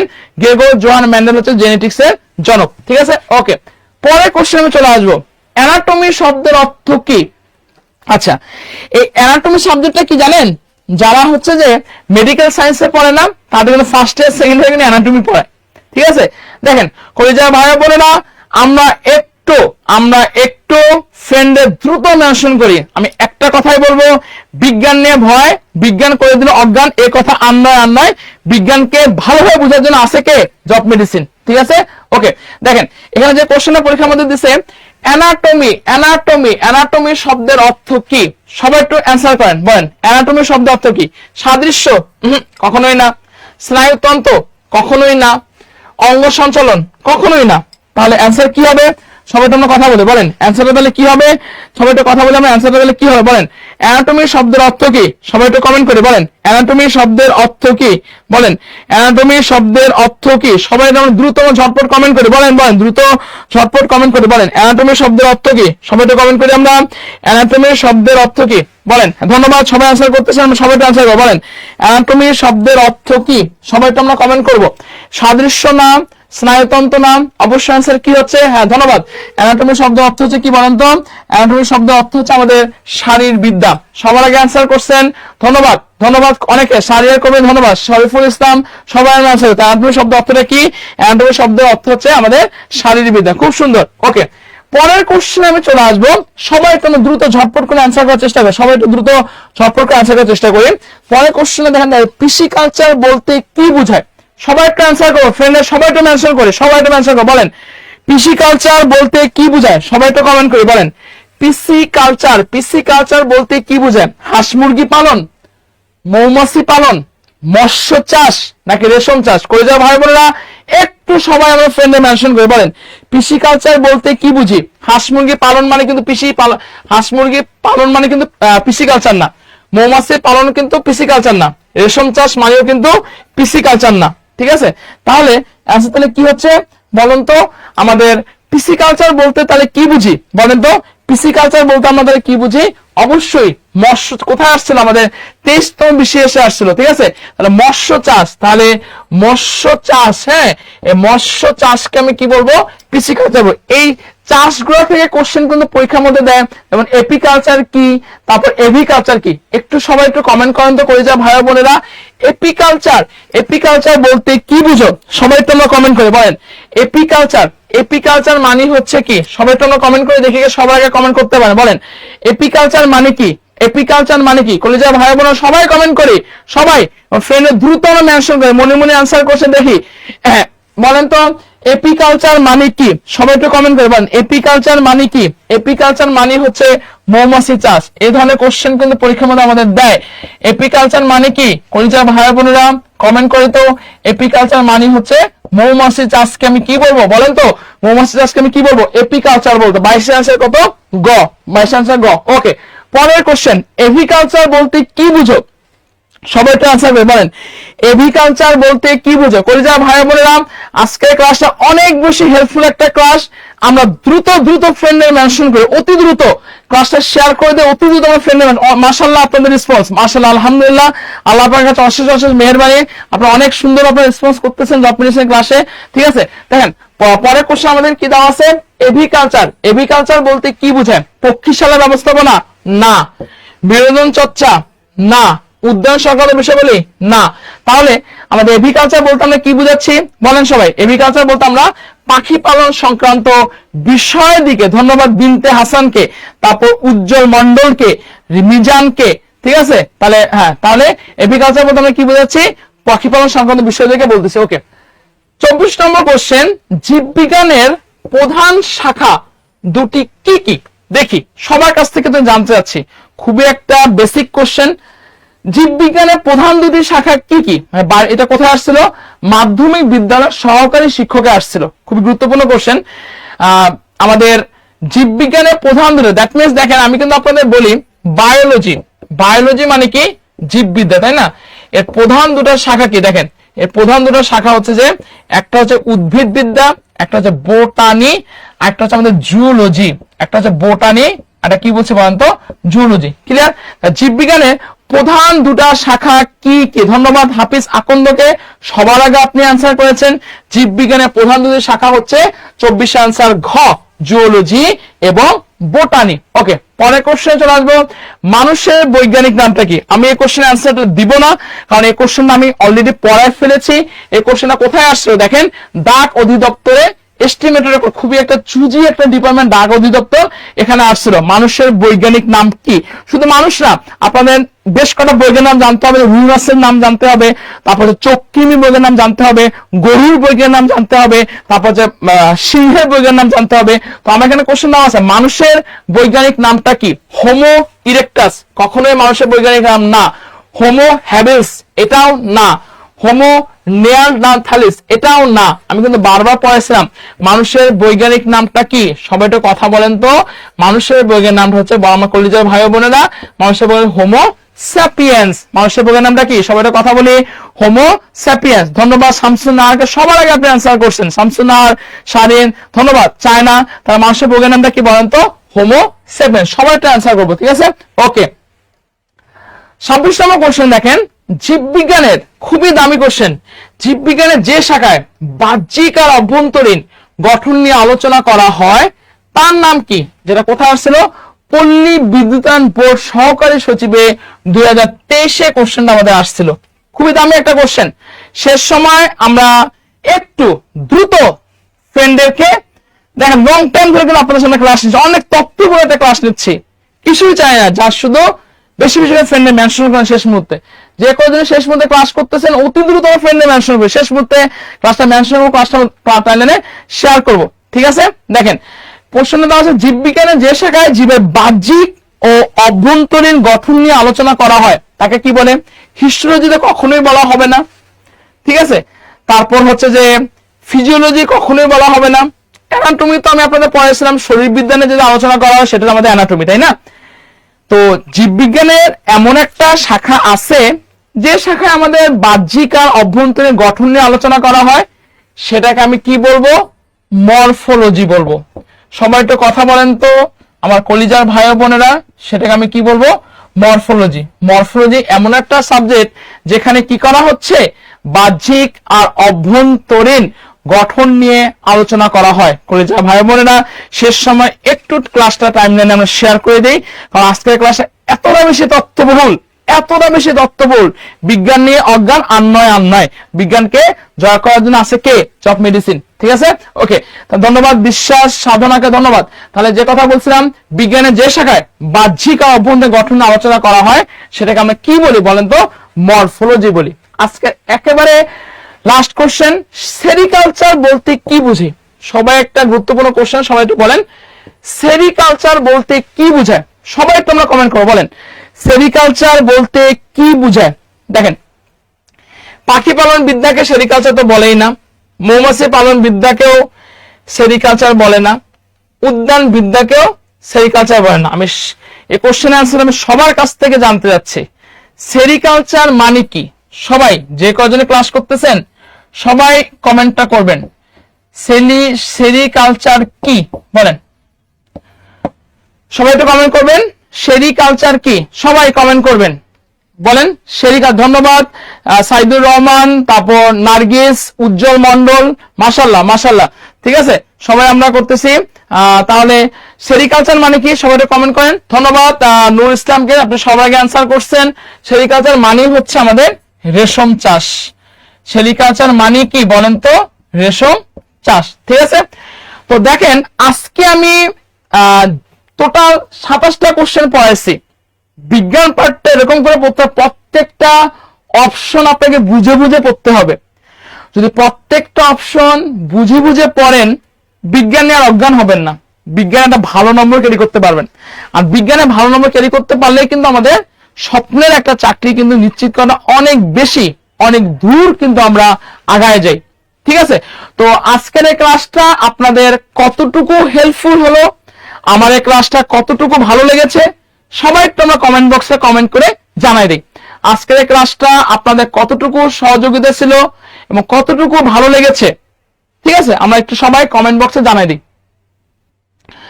সবাই একটু আমরা কমেন্ট বক্সে জানাই আজকের ক্লাসটা আপনার কতটুকু হেল্পফুল হলো, এবং বিজ্ঞান নিয়ে আপনাদের আর কোনো ভয় আছে কিনা, কারো কোনো কোশ্চেন আছে কিনা, আমরা সবাই একটু কমেন্ট করি। সবাই করে কানিস ফাতেমা তুলি বলছে অসাধারণ কাজ, মাশাআল্লাহ। রাকিব বলছে আলহামদুলিল্লাহ, দোয়া চাই। তারপর মিতসের আচ্ছা, প্রীতম আচ্ছা অসাধারণ, ফাইনাল আলহামদুলিল্লাহ, আচ্ছা ধন্যবাদ। সবার কাছ থেকে কমেন্ট চাই। হাফিজ এখন অনেক ধন্যবাদ, আচ্ছা অসাধারণ, আলহামদুলিল্লাহ। নিজম আলহামদুলিল্লাহ, ভালো। সবার কাছ থেকে কমেন্ট চাচ্ছি, সবার কাছে। এতক্ষণ ক্লাস না একটু কমেন্ট করবেন না ভাই, আপনাদের সাড়ে ক্লাসটা কেমন লাগলো? আচ্ছা ওকে, ধন্যবাদ। সবার কাছ থেকে কমেন্ট চাচ্ছি, সবাই একটু কমেন্ট চাচ্ছি, বলেন সবাই ক্লাসটা কেমন লাগলো? আলহামদুলিল্লাহ, অনেক ভালো লাগলো, শামসুনার বলেছেন, ধন্যবাদ। 100-এর উপর তথ্য পাচ্ছে মানুষ, অনেক মাশাআল্লাহ। হ্যাঁ, আপনাদের বিজ্ঞান ক্লাসটা এইভাবে আপনাদের পড়তে হবে, ঠিক আছে? অসাধারণ ক্লাস, আলহামদুলিল্লাহ, অসাধারণ ক্লাস, আলহামদুলিল্লাহ। আগে যা জানতাম না তা আজকে ইনশাআল্লাহ সবাই আল্লাহ পাকের রহমত। আচ্ছা অসাধারণ, আলহামদুলিল্লাহ। মিরাজ আলহামদুলিল্লাহ। সবার কাছ থেকে তো কমেন্ট চাচ্ছি। তেতরণী চন্দ্রবংশে খুবই ভালো লেগেছে স্যার। সিমুন আহার বলছে আলহামদুলিল্লাহ, অনেক ভালো লেগেছে। সবার কাছে বিগ হেল্পফুল, ধন্যবাদ সবার কাছে, মাশাআল্লাহ শাল। ওকে, সবার কাছ থেকে আমি কমেন্ট চাচ্ছি কতটুকু আপনাদের ক্লাসটা হেল্পফুল হলো। নাইস ক্লাস, নার্গিস বলেছে ওকে, আলহামদুলিল্লাহ। ওকে, সবার কাছ থেকে আমি কমেন্ট, আলহামদুলিল্লাহ। সোনালী সকাল বলেছে আলহামদুলিল্লাহ, অনেক হেল্প। হ্যাঁ, বায়োলজি আপনাদের এভাবে পড়তে হবে, অসাধারণ তত্ত্ববল কাজ, বা আপনাদের বিজ্ঞান ক্লাসটা এভাবে পড়তে হবে, আলহামদুলিল্লাহ। ওকে, আলহামদুলিল্লাহ। সবার কাছ থেকে কমেন্ট চাচ্ছি আজকের ক্লাসটা আপনাদের কতটুকু হেল্পফুল হলো, সবার কাছ থেকে আমি কমেন্ট চাচ্ছি, বলেন আলহামদুলিল্লাহ, অনেক ভালো লেগেছে, আলহামদুলিল্লাহ, অনেক ভালো লেগেছে, আলহামদুলিল্লাহ। আচ্ছা ওকে, ঠিক আছে। কি ভালো লাগছে, দেখি স্যার কি পড়াইছে, স্যার পড়াইতে পারছে দেখে। এই স্যারের ক্লাস বুঝছেন? হ্যাঁ বুঝছেন? এ কি সেরিকালচার, ওনার আমাকে বরিশালের বুঝতেন, ওই সেরা সেরিকা, আবার ময়মনসিংহ কি বলে সেরি বলে, কাজ মেয়েদের ময়মনসিংহ বলে সেরি, আবার বরিশাল অঞ্চলে সেরিও বলে না, বরিশালে সেরাসেরি বলে তুচ্ছ অর্থে, আর ময়মনসিংহ অঞ্চলে সেরাসেরি বলে ভালো অর্থে। ওই সেরিকালচার নাকি? না, এটা রেশম চাষ। ও ওটা রেশম চাষ, ও আচ্ছা। আচ্ছা ওই আমি তো মনে করছি আমি কি লিখছি স্যার, সেরিকালচার মানে এটা কি? আচ্ছা দেখি স্যার, অস্ত্রটা কই? হ্যাঁ, এই কি অবস্থা এখন তো আপনাদের? আলহামদুলিল্লাহ ভরেছি, আলহামদুলিল্লাহ, অনেক সুন্দর, আলহামদুলিল্লাহ স্যার। আমি কৃষি ডিপ্লোমাতে পড়তেছি, আজকে ক্লাসটা অনেক কিছু শিখতে পারলাম, আগের পর নাইম নাসির নাসির কেমন আছেন? খুব ভালো আছি। বলেন বলেন বলেন, কি অবস্থা? ক্লাস কেমন হলো? Nice class, good. উজ্জ্বল model class, good good good good good. Sir অনেক সুন্দর ক্লাস নিয়েছেন। ওকে, যাই হোক স্যার এই যে জিনিসগুলো বুঝিয়ে দিল, এটা চিন্তা করতেছি আমাদের পাপ্পু স্যার এরপর আরো অনেক ভালো ভালো ক্লাস উপহার দেবেন ইনশাল্লাহ। আমরা এরকম স্যারকে প্রতি সপ্তাহে একবার দেখতে চাই, তাই না? আমরা প্রতি সপ্তাহে একবার স্যারকে এরকম উঠাবো, তাহলে আমাদের বিজ্ঞান রিলেটেড যে প্রশ্নগুলো বিসিএস বা অন্যান্য জব পরীক্ষাগুলো আসবে 10 থেকে 20তম গ্রেড বা নিবন্ধন প্রাইমারিতে যেগুলো আসবে, ইনশাল্লাহ আমরা এখান থেকেই কমন পাবো, তাই না? কমন পাবো জি স্যার। সকালে রাতে হয় free class, nice class, good. আলহামদুলিল্লাহ স্যার, অনেক অনেক তথ্য ক্লাস নিয়েছেন, আরো এই ক্লাস চাই। ওকে, শরীফুল ইসলাম রিসিভ স্যার, আপনার সাহিত্য ক্লাস না স্যার, অনেক কষ্টের ক্লাস আজকে। এটা আপনার সাহিত্য ক্লাস না, এটা অনেক কষ্টের ক্লাস। আপনার ক্লাস হয় প্রত্যেকদিন কি লাইভ হয়? হ্যাঁ, আমাদের প্রতিদিনই লাইভ হয়, প্রতিদিন আমি দাস রাধা রানী আমাদের প্রতিদিনই লাইভ হয়। খুব ভালো লাগলো, খুব ভালো অপশন। এগুলো তো আমরা জাস্ট আমরা যে পড়াইতেছি এগুলো জাস্ট হলো আমাদের মানে কি ফ্রি ক্লাসে আমরা শুধু কি করি, বিগত সালের প্রশ্নগুলো আমরা দিয়ে দিই, আর মাঝে মাঝে কিছু বেসিক ক্লাস আমরা উন্মুক্ত করে দিই আপনাদের জাস্ট ডেমোটা বোঝার জন্য যে আমরা আসলে জব মেডিসিনের ক্লাসগুলো কিরকম নেই। আর এই যে বিগত সালের প্রশ্ন সলভ, এটা জাস্ট আপনাদের আমরা সবাই করতে পারি। এটা আবার বৃদ্ধ বনিতা যারা যারা আছেন সবাই করতে পারবেন। এটার জন্য কোনো ধরনের টাকা পয়সা আমাদেরকে দিতে হয় না। তবে আমাদেরকে টাকা পয়সা দিতে হয় কোনটার জন্য?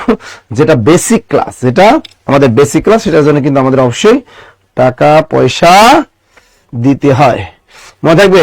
ওকে, তার দেখেন এই যে আমরা যারা মনে করেন যে এখন বলেন কে কোন কোর্সে ভর্তি হতে চাচ্ছিলেন, এটা কোন? স্যার বিসিএস ম্যারাথন কোর্সে এই স্যারের ক্লাস চাই। স্যার আপনাকে বলছে যে বিসিএস ম্যারাথন কোর্সে, তার মানে 47তম না? আচ্ছা, 47তম ম্যারাথন কোর্স যারা ভর্তি হন না এখনো ভর্তি হতে পারবেন। আর 48তম ফাউন্ডেশন কোর্স আমাদের কিন্তু চলমান অফার চলতেছে। 6000 টাকার কোর্স অনলাইন এখন 4000 টাকা চলতেছে। 48তম বিসিএস একদম ফাউন্ডেশন 1.5 বছরের ক্লাস। আর ফাউন্ডেশন এখন কিন্তু আমাদের অনলাইন কত? অনলাইন আগে 6000, আজকে কিন্তু অফার চলতেছে 4000 টাকায়। ওকে, আর অফলাইন যদি এটা করেন, অফলাইনে এটা চলতেছে আমাদের 8000 টাকা, সাথে library free, exam base free, এবং বিসিএস এর যে বইগুলো আছে আমাদের, এই যে বইগুলো সবগুলোই কি একদম ফ্রি, বইগুলো একদম ফ্রি। স্যার ফঙ্গি অর্থ কি? ফঙ্গি মানে পুরোহিত। স্যার আপনাকে গরু তারা করবে তো? গরু বানান হয়নি তো, মৃদুহাসী। গরু বানান হলো গয়কার গো, ডয়বিন্দু রস্যকার, ভোরের শিশি ভর্তিছে। গরু বানান গয়কার গো, রস্করু এলো গরু বানান, শুদ্ধ বানান গরু। ক্লিয়ার সবাই? শুদ্ধ গরু বানান কিন্তু এটা, ঠিক আছে? আপনারা ভুল বানান শেখা যাবে না, যেহেতু জব মেডিসিন আপনারা ক্লাস করেন, জব মেডিসিনের বানান ভুল করা যাবে না, ঠিক আছে? এই বেটা ফঙ্গি মানে পুরোহিত, ফঙ্গি মানে ছায়া না মহিলাদের। স্যার আমি 47তম ম্যারাথন কোর্সে ভর্তি আছে। Good good good. কে কোন কোর্সে ভর্তি আছেন? এবং দেখেন 47তম বিসিএস এটা হলো ম্যারাথন ব্যাচ, একদম 47তম বিসিএস এর আগ পর্যন্ত ম্যারাথন,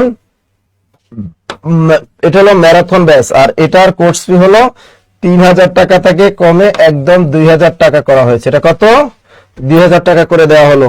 বই সহ, বই ফ্রি পাবেন, একদম বই ফ্রি।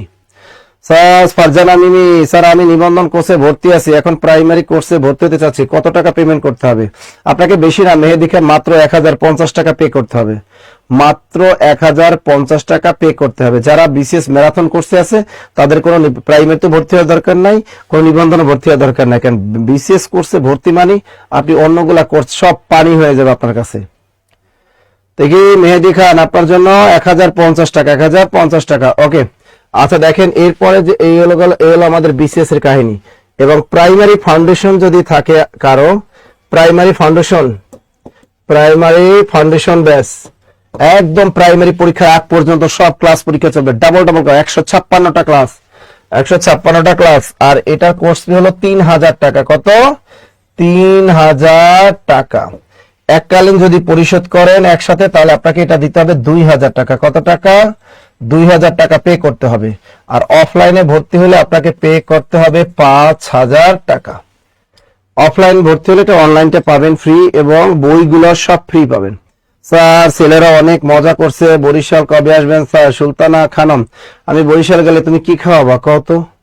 গরু বানান আবার আবার আর কোনো প্রশ্ন কোনো প্রশ্ন থাকবে বলেন। স্যার আমি 47 ম্যারাথনে ভর্তি আছি, আর্সেনাল ভর্তি হতে কত টাকা দিতে হবে? ফাহিমা আফরিন তোমাকে 48তম যেতে হলে 4000 টাকা থেকে 1000 টাকা মাইনাস, তার মানে 3000 টাকা পে করবা। তুমি 48-এ যেতে হলে 3000 টাকা দিতে হবে, 3000। স্যার প্রাইমারি ফাউন্ডেশন ব্যাচের ক্লাস স্টার্ট হয়ে গেছে স্যার। হ্যাঁ, প্রাইমারি ফাউন্ডেশন ব্যাচের ক্লাস একটা হয়ে গেছে, গতকাল আমি উদ্বোধন করেছি। আবার আগামীকাল ক্লাস আছে আমাদের মমিনুল স্যারের সাথে, ম্যাথ ক্লাস হবে আগামীকাল। একটা ক্লাস হয়েছে, শুধু আমি ক্লাস নিয়েছি, একটা ক্লাস হয়েছে শুধু। ঠিক আছে, আর কোনো প্রশ্ন? এই যে গুড। এরপর মনে করেন যারা 10 থেকে 20তম গ্রেড সকল চাকরি, 10 থেকে 20তম গ্রেড সকল চাকরি, এটা হলো সকল চাকরি, যেটা ভিতরে সকল চাকরি পাওয়া যাবে। এটা হলো প্রিলি প্লাস লিখিত, চমৎকার একটা ব্যাচ, প্রিলি প্লাস লিখিত, এটা ফাউন্ডেশন ব্যাচের কোর্স ফি হলো 2000 টাকা। ফাউন্ডেশন ব্যাচের কোর্স ফি কত? 2000 টাকা। আর রেগুলার ব্যাচে যদি ভর্তি হন, রেগুলার ব্যাচে ভর্তি হলে এটা হলো অনলি 1550 টাকা।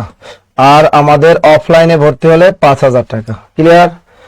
আর যদি আপনারা 19তম নিবন্ধন কোর্সে ভর্তি হন, 19তম নিবন্ধন প্রিলি, অনলি প্রিলি, 19তম নিবন্ধন প্রিলি কোর্সে ভর্তি হন, প্রিলি, এটার জন্য আপনাকে পে করতে হবে অনলি 1550 টাকা। আর অফলাইনে ভর্তি হলে আপনাকে পে করতে হবে 5000 টাকা। মনে থাকবে তো? আর যদি 19তম নিবন্ধন লিখিত কোর্সে ভর্তি হন, তাহলে আপনাকে পে করতে হবে 2000 টাকা। ক্লিয়ার? স্যার আমি দুটো কোর্সে ভর্তি আছি, একটা প্রাইমারি আর একটা প্রাইমারি ফাউন্ডেশন, তেতরানী চন্দ্র মিষ্টি। গুড।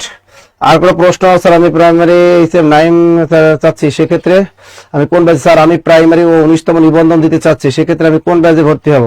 আপনি প্রাইমারি নিবন্ধন দিতে চাইলে আপনি প্রাইমারি কোর্সে ভর্তি হন, অবশ্যই প্রাইমারি ফাউন্ডেশনটা না, প্রাইমারি রেগুলার না, প্রাইমারি ফাউন্ডেশন কোর্সে ভর্তি হবেন। Primary foundation. স্যার আমি প্রাইমারিতে ভর্তি আছি, এখন প্রাইমারি ফাউন্ডেশন ব্যাচে ভর্তি হতে কত টাকা লাগবে? মনিরা খানম, যেহেতু প্রাইমারিতে ভর্তি আছেন আপনার ওখানে দিতে হবে মাত্র 1500 টাকা। কত টাকা? ফাউন্ডেশনে আপনাকে 1500 টাকা দিতে হবে। 2000 টাকা থেকে 500 টাকা মাইনাস, আপনি দিবেন 1500 টাকা। আর কোনো প্রশ্ন? শরীফুল স্যার আমি 47তম 10 থেকে 20তম গ্রেড নিবন্ধন কোর্সে আছি, এখন 48তম কোর্সে কত পে করতে হবে? অবশ্যই 4000 থেকে 1000 মাইনাস যাবে, 3000 টাকা পে করতে হবে, 3000। স্যারকে মহিষের দল খিলাবেন আপু, এখানে খিলাবেন মানে কি? হ্যাঁ, এখানে খিলাবেন অর্থ কি? স্যারকে মহিষের দই খিলাবেন আপু, মহিষের দই খিলাবেন আপু মানে কি? হ্যাঁ, মহিষের দই মানে মহিষের দই খিলাবেন, এর মানেটা কি? শাহিন তুমি কি লিখছো? স্যারকে মহিষের দই খিলাবেন আপু, এর মানেটা কি? এই কথার মানেটা কি? সুলতানা খানম লেখছেন কি খাবেন স্যার, এখানে হবে কয় দীর্ঘিকার, এখানে কয় রস্যিকার হবে না, হবে কয় দীর্ঘিকার। ফাহিমা স্যার আমি অফলাইন নাম্বারে ফোন দিয়েছি, বলছে 5000 দিতে হবে। ফাহিমা আফরিন তোমাকে অফলাইনে ফোন দিছো, অফলাইন নাম্বারে কল দিয়েছি 5000। তোমার হয়তো তুমি বলো নাই যে তুমি কোন কোর্সে ভর্তি আছো, এটা হয়তো বলনি, এই জন্য হয়তো তোমার কাছ থেকে বেশি রাখছে, তুমি বলনি। আচ্ছা, এরপরে কল দিয়ে বললো নাসির স্যারের সাথে কথা বলবো, তাহলে হবে। স্যার আলিম আল রাজীব স্যার আমি প্রাইমারিতে ভর্তি আছি, আমি বিসিএস ম্যারাথন ব্যাচে ভর্তি হতে চাই, কত টাকা দিতে হবে? আপনাকে 2000 টাকা পে করতে হবে। প্রাইমারি ম্যারাথন ব্যাচে আপনাকে 2000 টাকা পে করতে হবে, এটা সবার জন্য প্রযোজ্য। 2000 টাকা পে করতে হবে, কারণ ওখানে বই দেওয়া হবে 2000 টাকা, ওখানে আর ফি কিছুই নাই। তারপরে স্যার প্রাইমারি ফাউন্ডেশনের ক্লাস কি রেগুলার হবে? রেগুলার মানে বন্ধ দেবে কেন আবার? মাঝখানে কি করোনা ঢুকছে নাকি? রেগুলার হবে না কেন? রেগুলারই তো ক্লাস চলতেছে, ফাউন্ডেশন ব্যাচের ক্লাস ধুমায়া চলতেছে। ম্যারাথন ব্যাচে মহিষের দুধের দই খাবো, এটা অর্থ মহিষের দুধের দই, এটা তো পাওয়া যায় ভোলাতে, তাই না? মহিষের দুধের দই পাওয়া যায় ভোলা একমাত্র। স্যার আচ্ছা কোথাও বেছে না স্যার, 10 থেকে 20তম গ্রেডের জন্য সন্ধ্যায় কনফার্ম করছি, কিন্তু এখন রিকোয়েস্ট অ্যাকসেপ্ট করে নাই, তা করবে, টেনশন নিও না, অনেক স্টুডেন্ট তো থাকে, টেনশন নিও না, যে কোনো একটা নাম্বারে কল দাও, অ্যাকসেপ্ট করে দিবে। আমাদের হটলাইন নাম্বারগুলোতে কল দাও, কল দিয়ে বলো। আচ্ছা, আর কোনো প্রশ্ন আছে? জব মেডিসিনের সাথে প্রতিদিন জব মেডিসিনের ক্লাস করবেন, জব মেডিসিনে লেগে থাকবেন। 2025 সালে যাদের চাকরি দরকার তারাই জব মেডিসিনে থাকবেন, 2025 সালে যাদের চাকরি দরকার নেই তাদের জব মেডিসিনে ক্লাস করার কোনো দরকার নেই। যারা টার্গেট নিচ্ছেন যে 2025 সালে আপনার একটা জব দরকার, 2025 সালে পরিবারের মুখে হাসি ফুটাবেন, 2025 সালে একটা গতি এনে দিবেন, বাংলাদেশকে নতুন বাংলাদেশের পথে এগিয়ে নিয়ে যাবেন, তারাই জব মেডিসিনের সাথে থাকবেন, জব মেডিসিনের ক্লাসগুলো নিয়মিত করবেন, এক্সাম দিবেন, তাহলে ইনশাআল্লাহ 2025 সালের ভিতরে একটা চাকরি হবে। স্যার আমি নতুন বই কি পিডিএফ দিবেন? আরে না, পিডিএফ কেন, পিডিএফ কিসের আবার, ডাইরেক্ট নতুন বই, এই যে বই সব ডাইরেক্ট নতুন বই। আবার পিডিএফ এর জন্য আবার টাকা লাগে, আবার আলাদা বই বেশি না, আমরা অনেক কোচিং করি কি আলাদা আবার বইয়ের জন্য আবার টাকা চাই, পিডিএফ দিব না আবার বইয়ের জন্য টাকা চাই, আমাদের বই ফ্রি, সব বই ফ্রি। স্যার প্রাইমারি ফাউন্ডেশন কি 2000 টাকা? প্রাইমারি ফাউন্ডেশন 3000 টাকা, প্রাইমারি ফাউন্ডেশন 3000 টাকা, তবে এককালীন যদি পরিশোধ করো তাহলে 2000 টাকা দিতে পারবা, আজকে 2000 টাকার মধ্যে ভর্তি হতে পারবা। আর কোন ফ্রি ক্লাস কি আছে? আরে আজকে আর ফ্রি ক্লাস নাই, এত ফ্রি ক্লাস হবে? স্যার 19তম লিখিত কোর্সে ভর্তি হতে কত টাকা লাগবে? 2000 টাকা লাগবে। রাষ্ট্রবিজ্ঞান মনিরা খাতুন 2000 টাকা লাগবে। এই যে 19তম নিবন্ধন লিখিত ব্যাচে ভর্তি হতে 2000 টাকা লাগবে রাষ্ট্রবিজ্ঞানে। স্যার আমি তো দুইটাতে ভর্তি আছি পরীক্ষা ভালো করার জন্য, কি আর কোনো ব্যাচে ভর্তি হতে হবে না? দুইটা ভর্তি আছে, ওই দুইটাকে করে লও, দুইটা আগে শেষ করো আগে। অনেকে মজা পাইছে বুঝছেন, আমাদের জব মেডিসিন ক্লাস করে অনেকে মজা পাইছে, প্রতিদিন ক্লাস না করলে অনেক ভালো লাগে না, বাস্তব কথা। মানে স্টুডেন্ট যারা একবার জব মেডিসিনে প্রেমে পড়ছে, প্রেমে কিন্তু আর ই করা যান, তুমি দেখবে যখন নবম দশম শ্রেণীর মানুষ যখন প্রেমে পড়ে তখন এই প্রেম ছুটানো কিন্তু খুবই সো টাফ। কারো প্রেমে যদি পড়ে বা কাউকে যদি ভালো লাগে, তেমনি মনে করেন তাকে দেখার জন্য এক নজর সেই সুদূর যদি মেয়ে যদি ওই বাপের বাড়ি থেকে নানু বাড়িও যায়, ওই ছেলেও পিছিয়ে পিছিয়ে দৌড়ায় এক নজর দেখার জন্য। তেমনি জব মেডিসিনের ক্লাস যে একবার কোর্সে বেসিক একটা কোর্সে ভর্তি হয়েছে, ও কিন্তু জব মেডিসিনকে ছাড়তে চায় না। জব মেডিসিন ছাড়তে চাইলে জব মেডিসিনকে আমাদের সেই স্টুডেন্টরা ছাড়বে না, কারণ তাদের ভালোবাসাটা এরকমই। স্যার 1500 দিলেই হবে? নাসির স্যারের নাম্বারে ফোন দিয়েন। ভাইয়া আমি ভর্তি আছি। গুড স্যার 19তম নিবন্ধনে ভর্তি আছি, এখন নিবন্ধন লিখিত পরীক্ষায় ভর্তি হতে কত দিতে হবে?